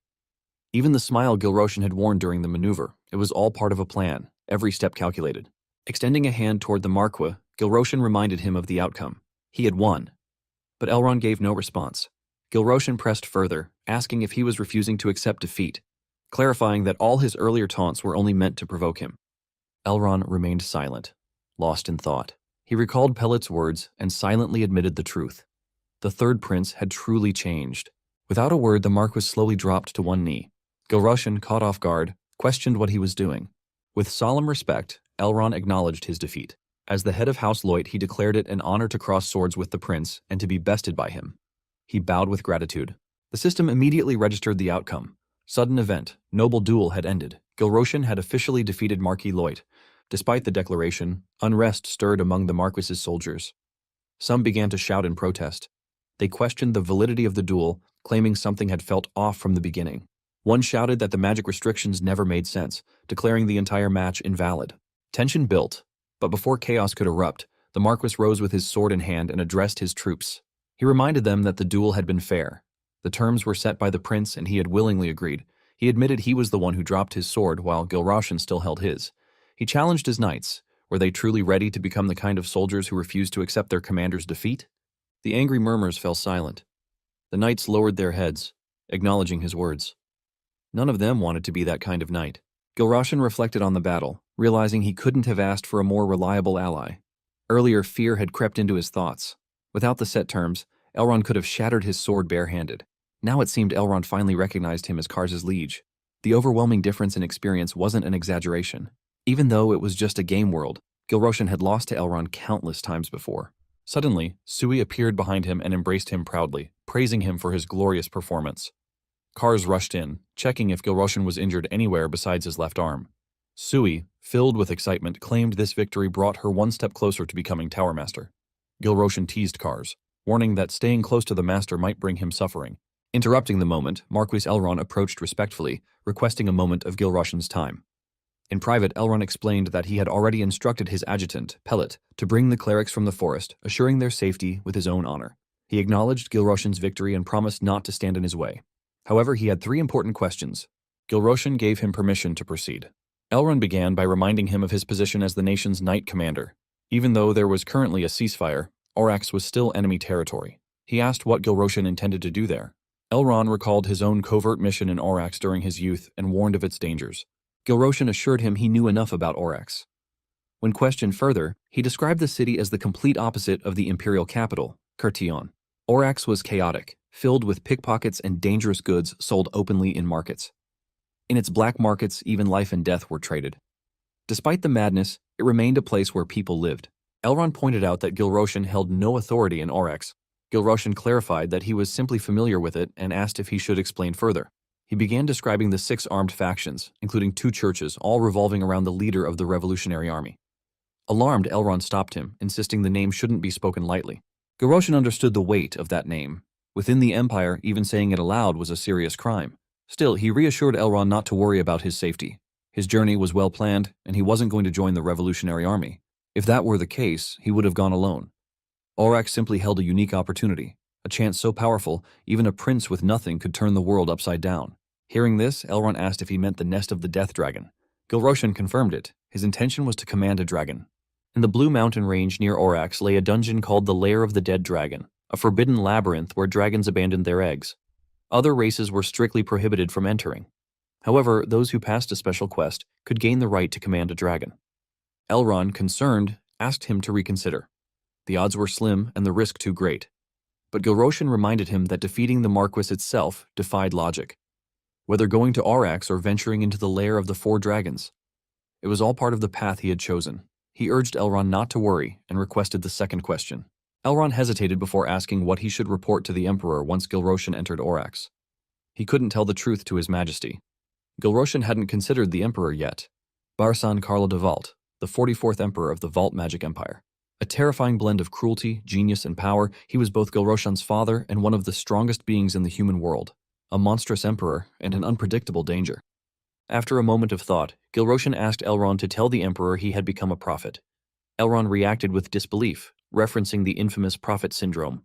The system confirmed it as a condition where certain individuals gained the ability to see the future after enduring special trauma.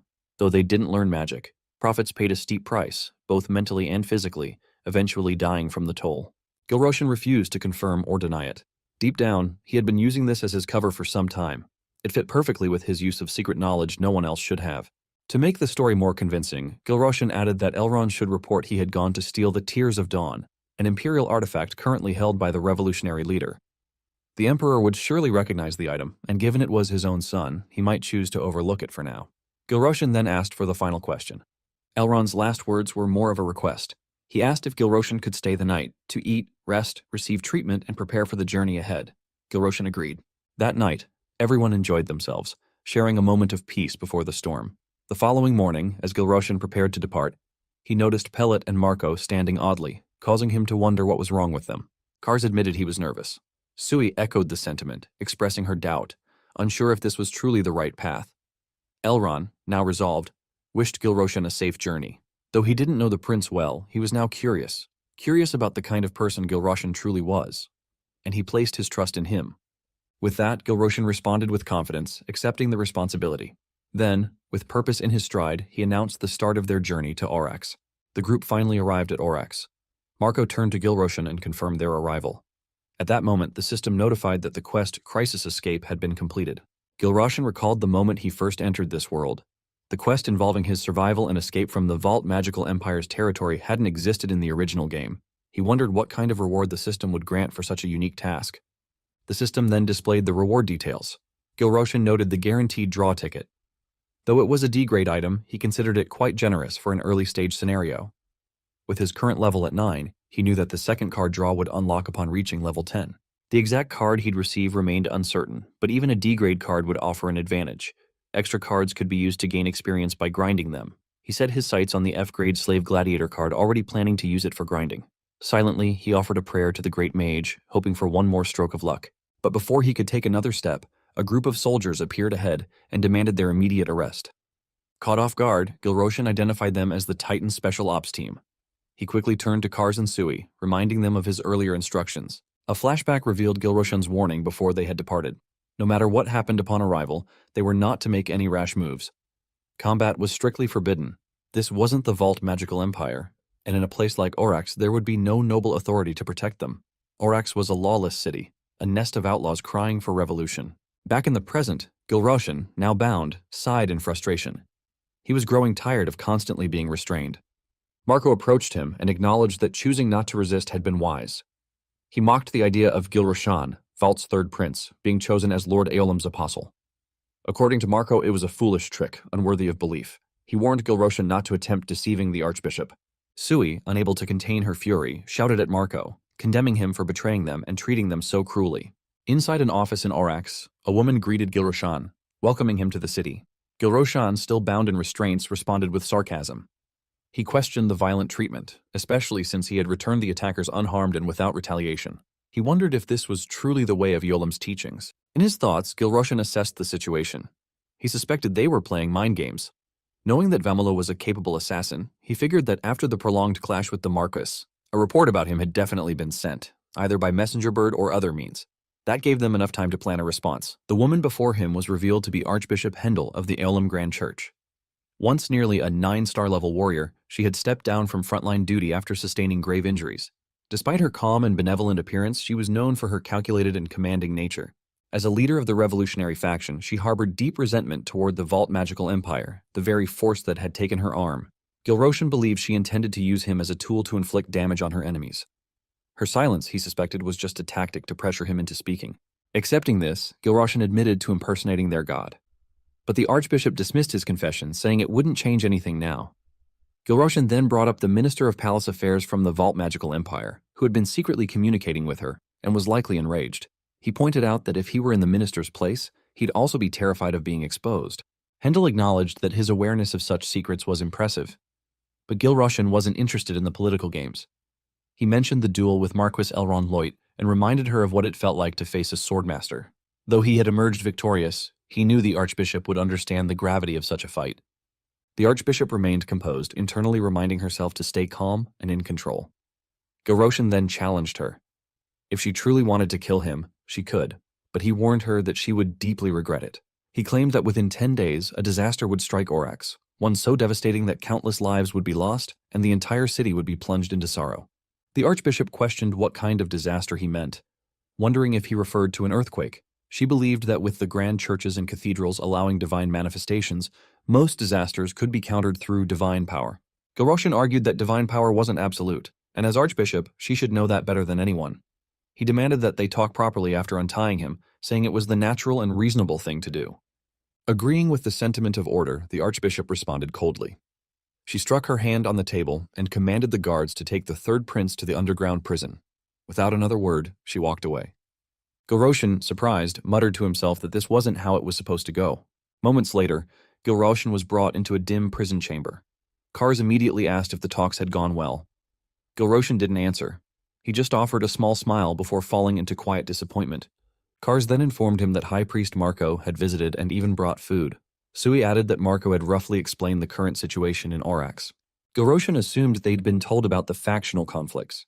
Sui, surprised, asked how he already knew. Kars clarified that Marco had said the Kishira's Cathedral and the Titan Special Ops team were currently holding the Eolim Church faction in check. Gilroshan, curious, asked how that was happening. Kars explained that because Gilroshan was seen as a hostile element, many within the city wanted him either exiled or executed. Gilroshan reflected on the internal structure of the Revolutionary Army.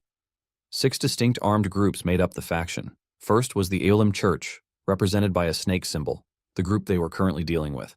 Opposing them stood the Kishira's Cathedral, marked with a fox symbol. Then came the border guards, overseeing the outskirts, and the Lie Guards, protecting the occupied zones. Additionally, the First Corps functioned as reserve forces, and lastly, the Titan Special Ops team operated directly under the Commander-in-Chief. Together, they formed a vast army with specific roles and varying strengths. However, the Supreme Leader, the Commander-in-Chief, comparable in authority to the Vault Magical Empire's Emperor, was absent. Because of this, disagreements on how to handle Gilroshan had likely emerged. Gilroshan then asked if Marco had said anything else. Kars hesitated, admitting that he had withheld a message to avoid upsetting Gilroshan. Marco had reportedly said there were many people just as clever as the prince and that Gilroshan should stop acting so high and mighty. That attitude, according to Marco, was the reason he had hit rock bottom and now sat trapped in a basement. Sui awkwardly added that she didn't have a response at the time. It wasn't that she agreed, it was just that she didn't know what to say. Noticing Gilroshan's silence, Kars grew concerned and asked if he was all right. Sui panicked, urging Gilroshan to pull himself together. She swore that when she saw Vamilo again, she would confront him directly. Gilroshan reassured them that he was fine.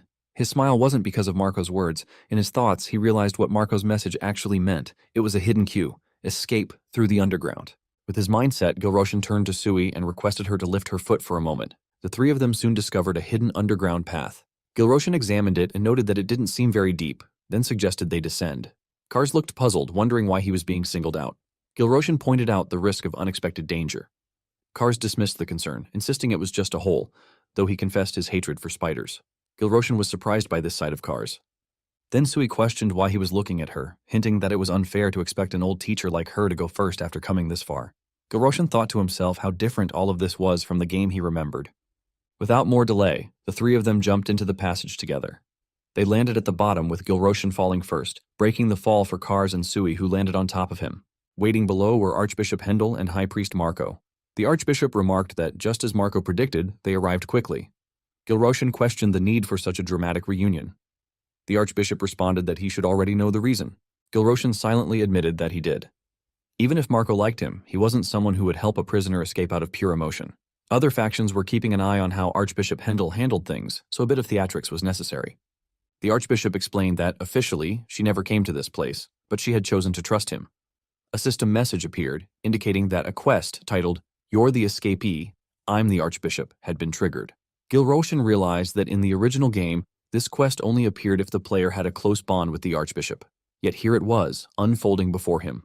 Gilroshan questioned why she would trust him, even though he had impersonated her god and was branded a threat.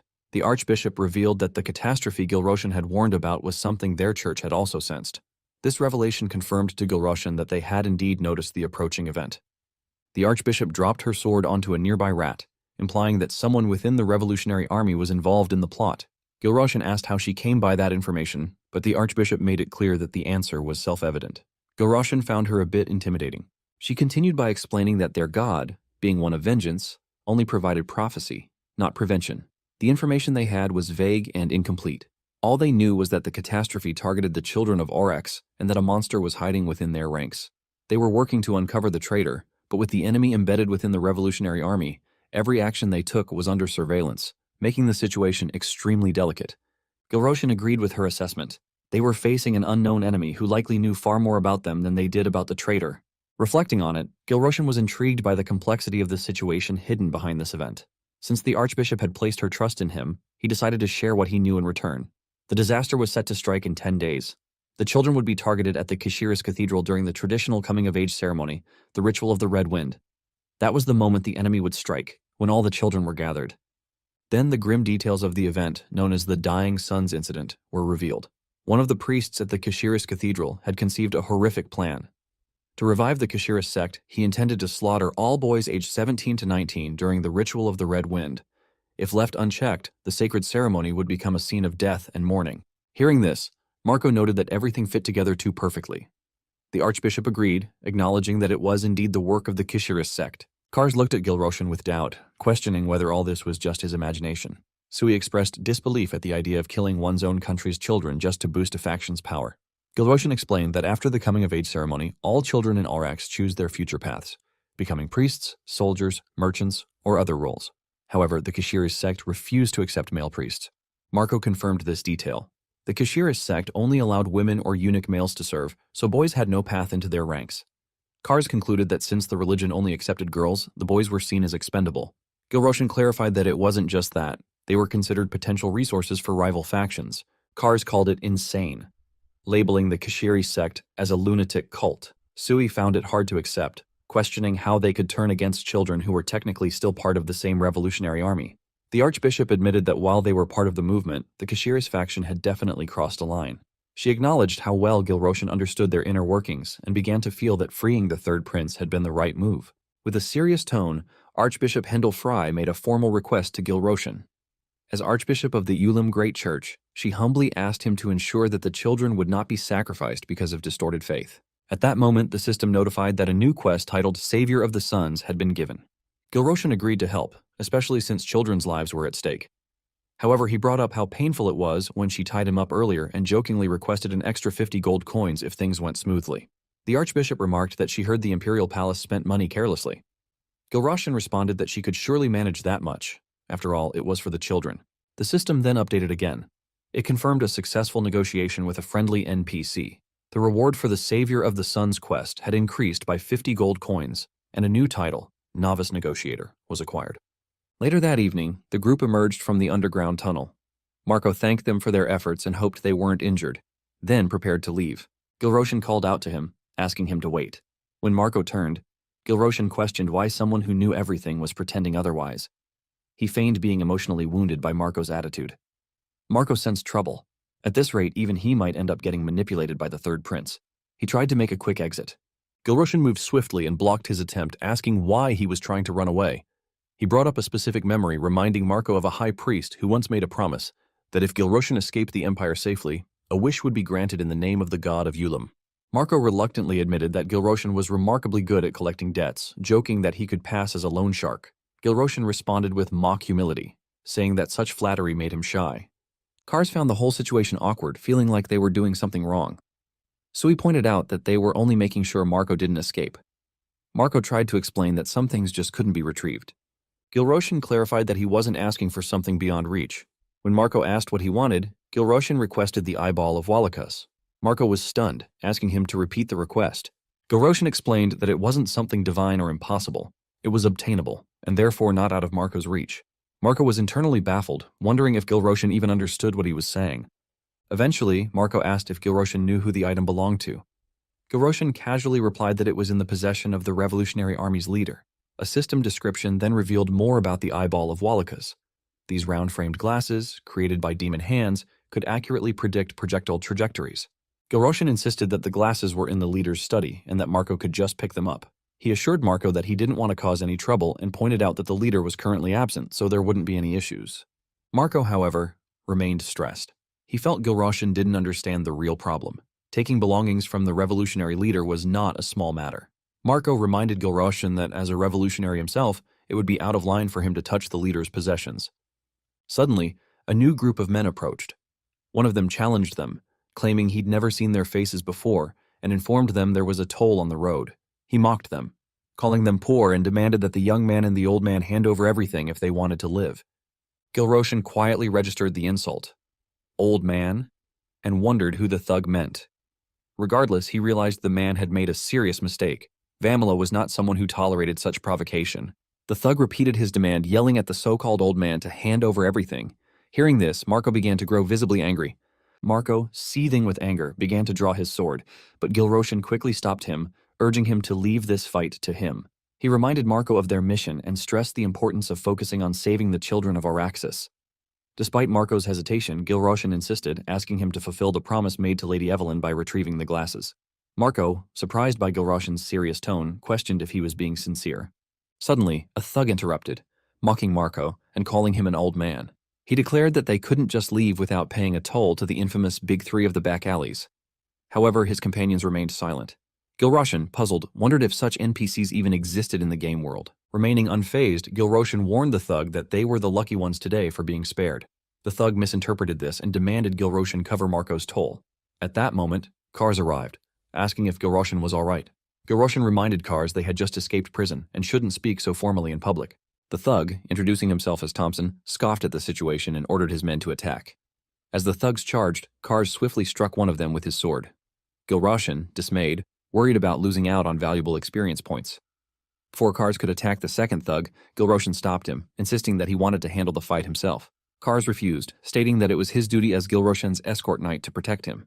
He confessed feeling useless during past events and expressed his determination to support the prince more actively. Gilroshan realized that Kars had been deeply affected by his previous failures and had taken them to heart.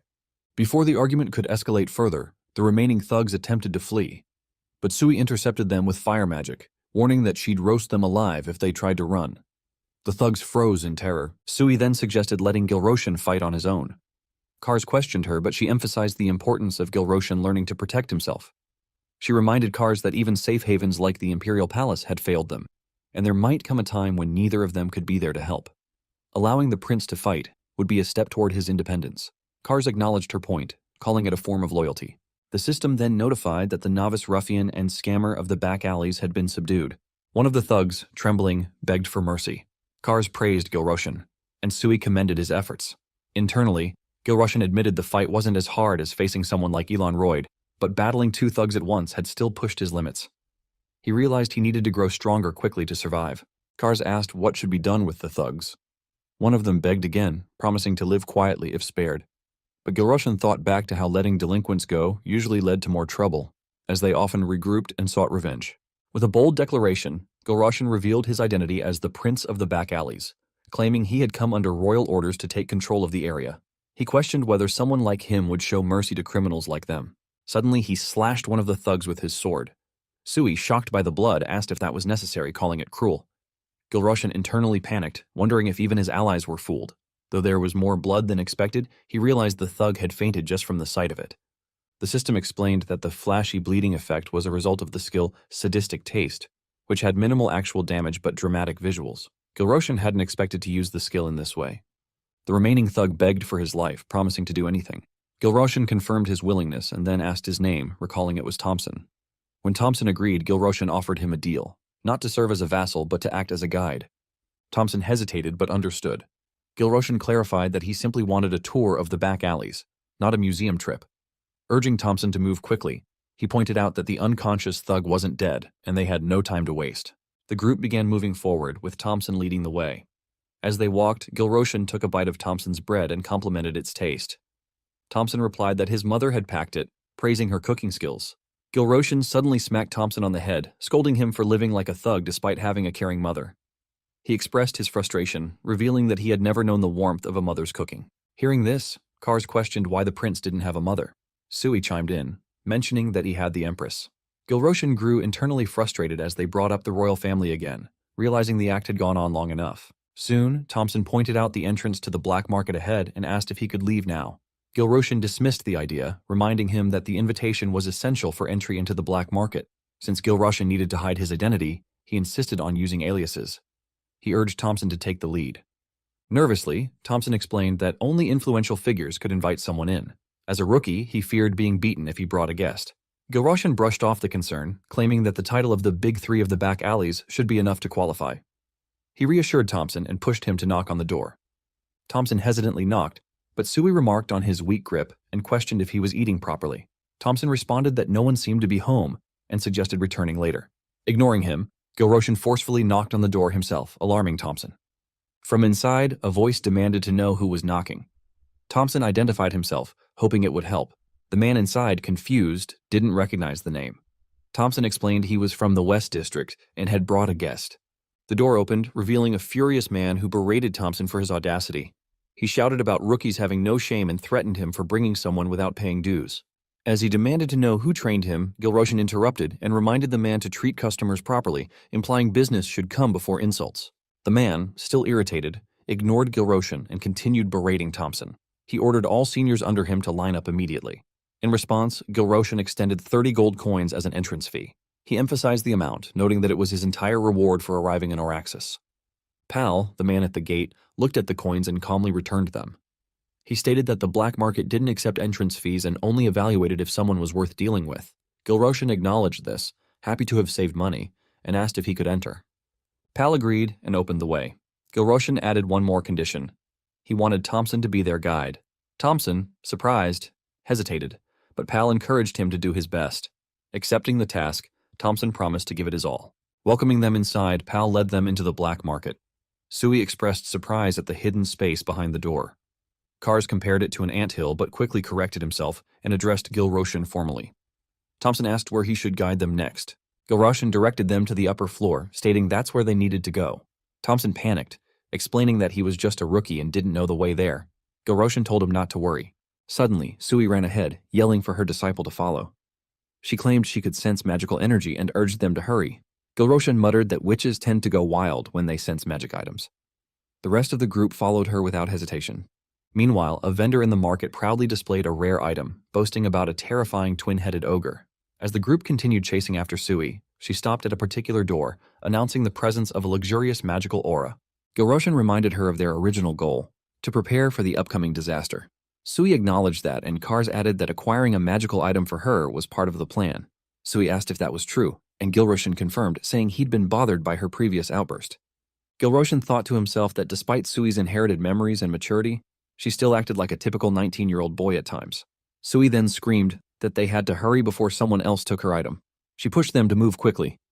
Gilroshan wondered why she wasn't touched by his gesture. He then cautioned her to remain calm, warning that if the plan failed due to agitation, they wouldn't get the item. Realizing this, Sui used her powers to stabilize her emotions, smiled, and confidently stated that she was calm now. Inside the Grand Palace Hall, the Emperor sat with an expression of cold command. He turned to the Marquis and demanded to hear the report once again. The Marquis repeated himself, confirming that the third prince had headed toward the rebel capital with the aim of reclaiming the legendary artifact known as the Tears of Dawn. The Emperor gave a dry chuckle, mocking the tone of the report. He remarked on how the phrasing made it seem as if the prince had embarked on a sacred mission for the royal family.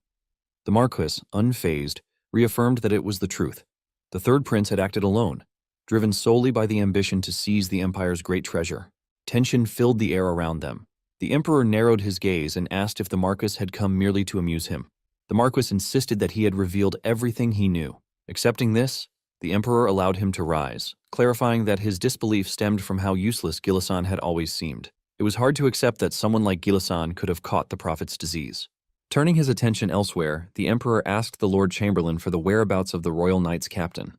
The Chamberlain informed him that the captain had arrived earlier and was currently on standby. Moments later, the captain entered the hall and addressed the Emperor.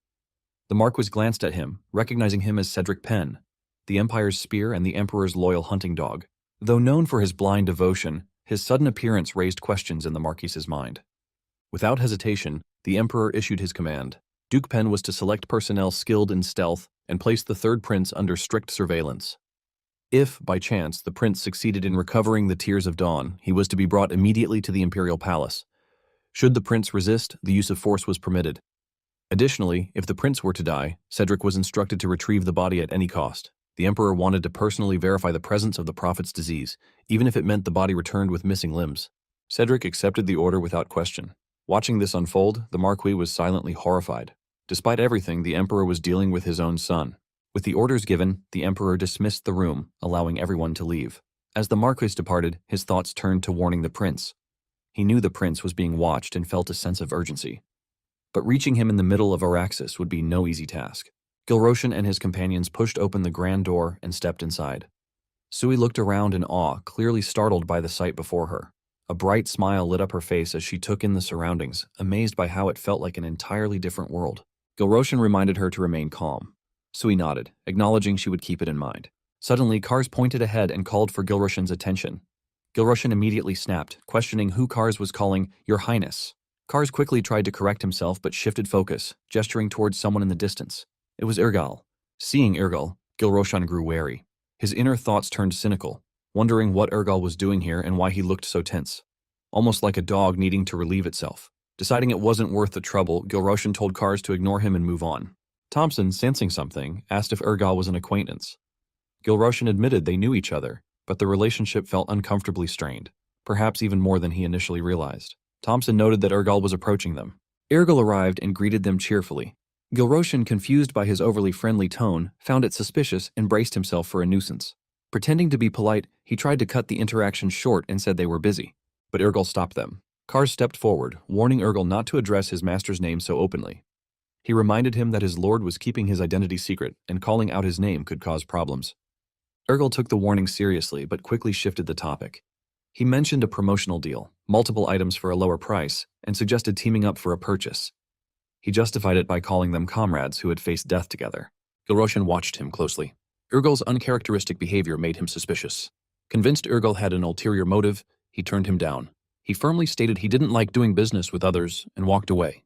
But Ergal followed and quietly confessed something. He had come specifically to buy the Shield of Balance. That caught Gilroshan's attention.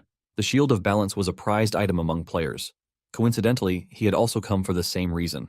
Ergal guessed that Gilroshan might have also come for the shield. Gilroshan acknowledged that the upper floor was known as the best place to obtain it, but he felt there was more to the situation than met the eye.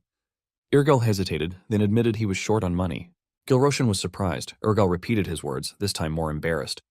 Teasing him, Gilroshan pretended not to hear and made Ergal repeat it louder. Finally, he gave in, saying he understood and asked how much Ergal had. He demanded everything Ergal carried, saying he just needed enough to get him the shield. Ergal stared at him silently. Gilroshan repeated his question and insisted on seeing the full amount. He explained that the goal was just to secure the Shield of Balance. Then, without waiting, Gilroshan pulled out 92 gold coins from his inventory and transferred them. Ergal, still skeptical, warned Gilroshan not to scam him. Gilroshan assured him he kept his promises. However, he added a condition. He wouldn't do it for free. He asked that once they left this place, Ergal reveal his true identity. Seeing Ergal hesitate, Gilroshan softened his tone. He said it wasn't a big deal and promised to return the money if Ergal didn't agree. Extending his hand, he sealed the deal with a handshake. Gilroshan observed Ergal carefully. The fact that he was after the Shield of Balance at such a specific time made him wonder. Was Ergal trying to stop the Dying Sun's event too? Perhaps he had his own reasons. Still, Gilroshan considered that it might actually work in his favor. While Ergal searched for his master, he could retrieve the key. He then asked Kars to locate Master Kals and guide him to the counter nearby. Moving closer, he whispered to Kars to request the master to use illusion magic to multiply the items. Kars hesitated and brought up something that had been on his mind. He asked since when Gilroshan had the ability to use inventory magic. Gilroshan shrugged it off, saying he had just kept trying until it worked. Pleased by the effort, Kars praised him, noting that even Lady N would be proud. Gilroshan reflected on the moment.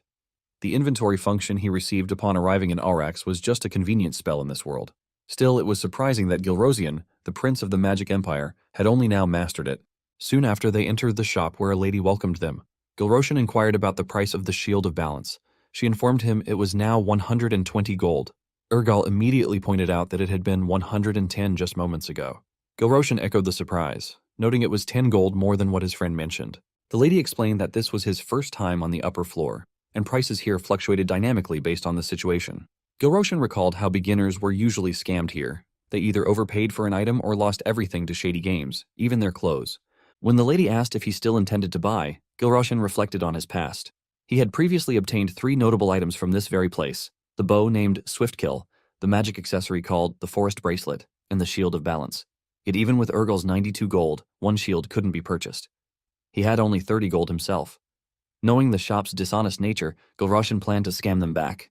He agreed to make a purchase but asked whether they sold the Dice of Death. The lady leaned in and whispered that they did, adding that she was just about to recommend it. She handed him a key and directed him to room 3, encouraging him to win big in return for the shield. Gilroshan agreed, inwardly amused that she was already falling for the trap. But just then, he felt a piercing gaze from behind. Turning around, he found his companions staring at him, furious. Sui, outraged, reminded him that she had trusted him and followed him all the way to Orax. Now, after coming so far, he was gambling again? It felt like he had returned to his prodigal days. Flustered, Gilroshan tried to defend himself and asked Kars to stop Sui, but Kars stood silent. Gilroshan couldn't believe even Kars wouldn't back him up. Still, he acknowledged this reaction was natural considering his past. He tried once more to speak, but Sui ordered Kars to grab him, ready to deal with him herself. Kars, however, asked her to let Gilroshan explain. Embarrassed, Sui considered giving him a chance. Frustrated, Gilroshan noted that no one was listening to him, and even that felt infuriating. Gathering everyone, he clarified his intent. Gambling was betting on uncertainty, but he was certain of winning, so this wasn't true gambling. Kars responded dryly, calling such thinking a gambling addiction. Gilroshan persisted. He wasn't gambling for thrills, but taking the best path to secure magic items and prevent Orax's disaster, just as he had defeated Gromhart and Marquis Elronroit before. He asked for their trust, promising change. Convinced, Kars declared his support. Sui reluctantly agreed, seeing no other choice. Irgil, watching quietly, drew Gilroshan's attention. Gilroshan asked if he wanted his money back, but Irgil denied needing anything. With everyone on board, Gilroshan signaled to proceed to the second floor. Later, the group gathered around as Gilroshan played the game. Sui and Kars were delighted, cheering his win. They praised him, joking that he truly was their disciple. The lady across from him, clearly the dealer, admitted she had lost again. She claimed to be lucky herself, with tricks up her sleeve, and said it was rare for her to lose twice in a row. This made Gilroshan suspicious. Something didn't sit right. Though she deliberately lost 2 rounds, she remained completely unfazed. Her attire and the people with her suggested she didn't belong to this place. He couldn't read her intentions. Gilroshan, confident, suggested raising the stakes. The lady's thoughts betrayed her calm exterior. This was exactly what she wanted. She laughed inside, thinking gamblers were always the same. This was the tiger's den, and she intended to strip him of everything. Today, she planned to break them and make them slaves forever. Kars noticed her odd expression and wondered aloud if she was sick. Sui guessed she might be crying over her losses. Gilroshan disagreed. There were no tears. She was too composed, like a viper that wouldn't shed a single drop of blood. Sui urged Gilroshan to reconsider. She felt the dealer looked pressured and didn't want to raise the stakes. But Gilroshan knew better. Falling for this act would be a mistake. This was the kind of place where naivete cost everything. The lady quickly explained she had only felt a sneeze coming. Hearing this, Sui and Kars began to feel sorry for her. She used their sympathy well, pretending to be fine. She encouraged Gilroshan to raise the stakes, saying it wasn't even her own money and asking him to name his amount. Gilroshan responded cheerfully, saying it was a relief. She again reassured him to go ahead and decide the amount. Internally, Gilroshan smiled. He greeted her mentally. Hiren, a name she didn't know he was familiar with. He had always managed to beat her, and this time would be no different. Confident, he accepted the offer and prepared to enjoy the game, ready to clear her out once again. The rules of the Dice of Death were soon revealed, a board game where a token moves across tiles to collect treasure. The player who returns to the starting point wins. At first glance, it seemed like a simple game, but this was no ordinary place. Every gambling device here was infused with magic. The dice allowed movement both forward and backward, but the game only ended when a player returned to the start with the exact count. If someone got too far ahead, the smarter play was to circle back and finish first. But even that depended on the dice. The game was a perfect scam crafted to deceive clueless newcomers. Though the dice appeared fair, they followed a fixed pattern, 6, 4, 4, 1, 5, complex but consistent and skewed in favor of the dealer. But Gilroshan wasn't just any fool. While Hiren distracted him during the earlier rounds, he'd already studied the dice and cracked their sequence using techniques he mastered while playing GFW. Ready to begin, Gilroshan asked if he could bet magic items instead of gold. Hiren agreed eagerly. Gilroshan then placed a bold bet. 2 shields of balance, along with a forest bracelet and a rapid shot bolt. A nearby assistant reminded Hiren of the 3-item betting limit. She dismissed his concern with scorn, reminding him that her job was to strip fools bare, and his was to clean up if she failed. She ordered him to fetch the wagered items and post guards outside in case Gilroshan tried to escape. He obeyed with visible fear. Hiren turned back to the table with a smile, informing everyone that the items would arrive soon. Before the game started, she asked how much gold Gilroshan had on hand. Gilroshan obliged, and Kars pulled gold coins from his inventory. Hiren observed the pile, around 650 gold, and smiled inwardly. Whether through cheating or selling him as a slave, she would profit by the end of this. Once the items were brought over, Hiren declared the game ready. Gilroshan nodded.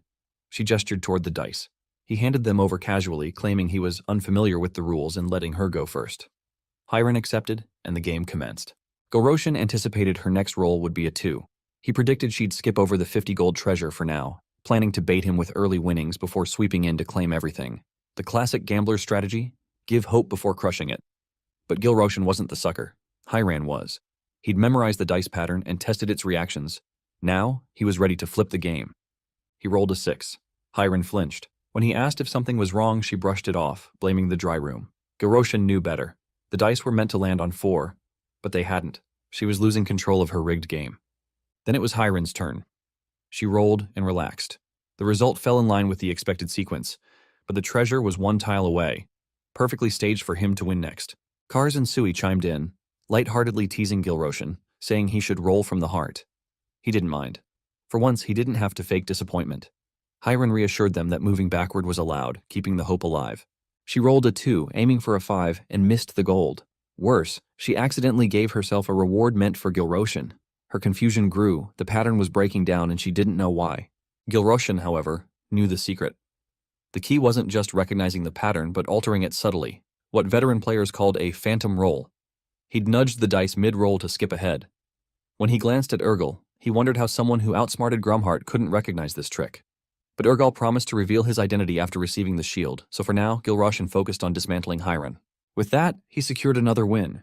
Sui celebrated cheerfully, claiming it was thanks to rolling from the heart. Gilroshin observed Urgal's face and thought that the emotion didn't suit him. Then, he handed Urgal the shield, which he accepted quietly. Hiran, still smiling, offered to continue the game. Gilroshin agreed and rolled a perfect 4. He remarked casually on his good fortune. But this time he hadn't manipulated the dice. He didn't need to. From now on, he would only adjust the rolls just enough to look like a lucky amateur. He suspected Hiran was beginning to doubt his innocence. But even if she figured it out, it would already be too late. He planned to clean the place out long before that moment came. Once Hiran realized the truth, she'd be the one exposed. She smiled again and commented that maybe today really was one of those lucky days. She'd felt the same once before, right before she made a killing.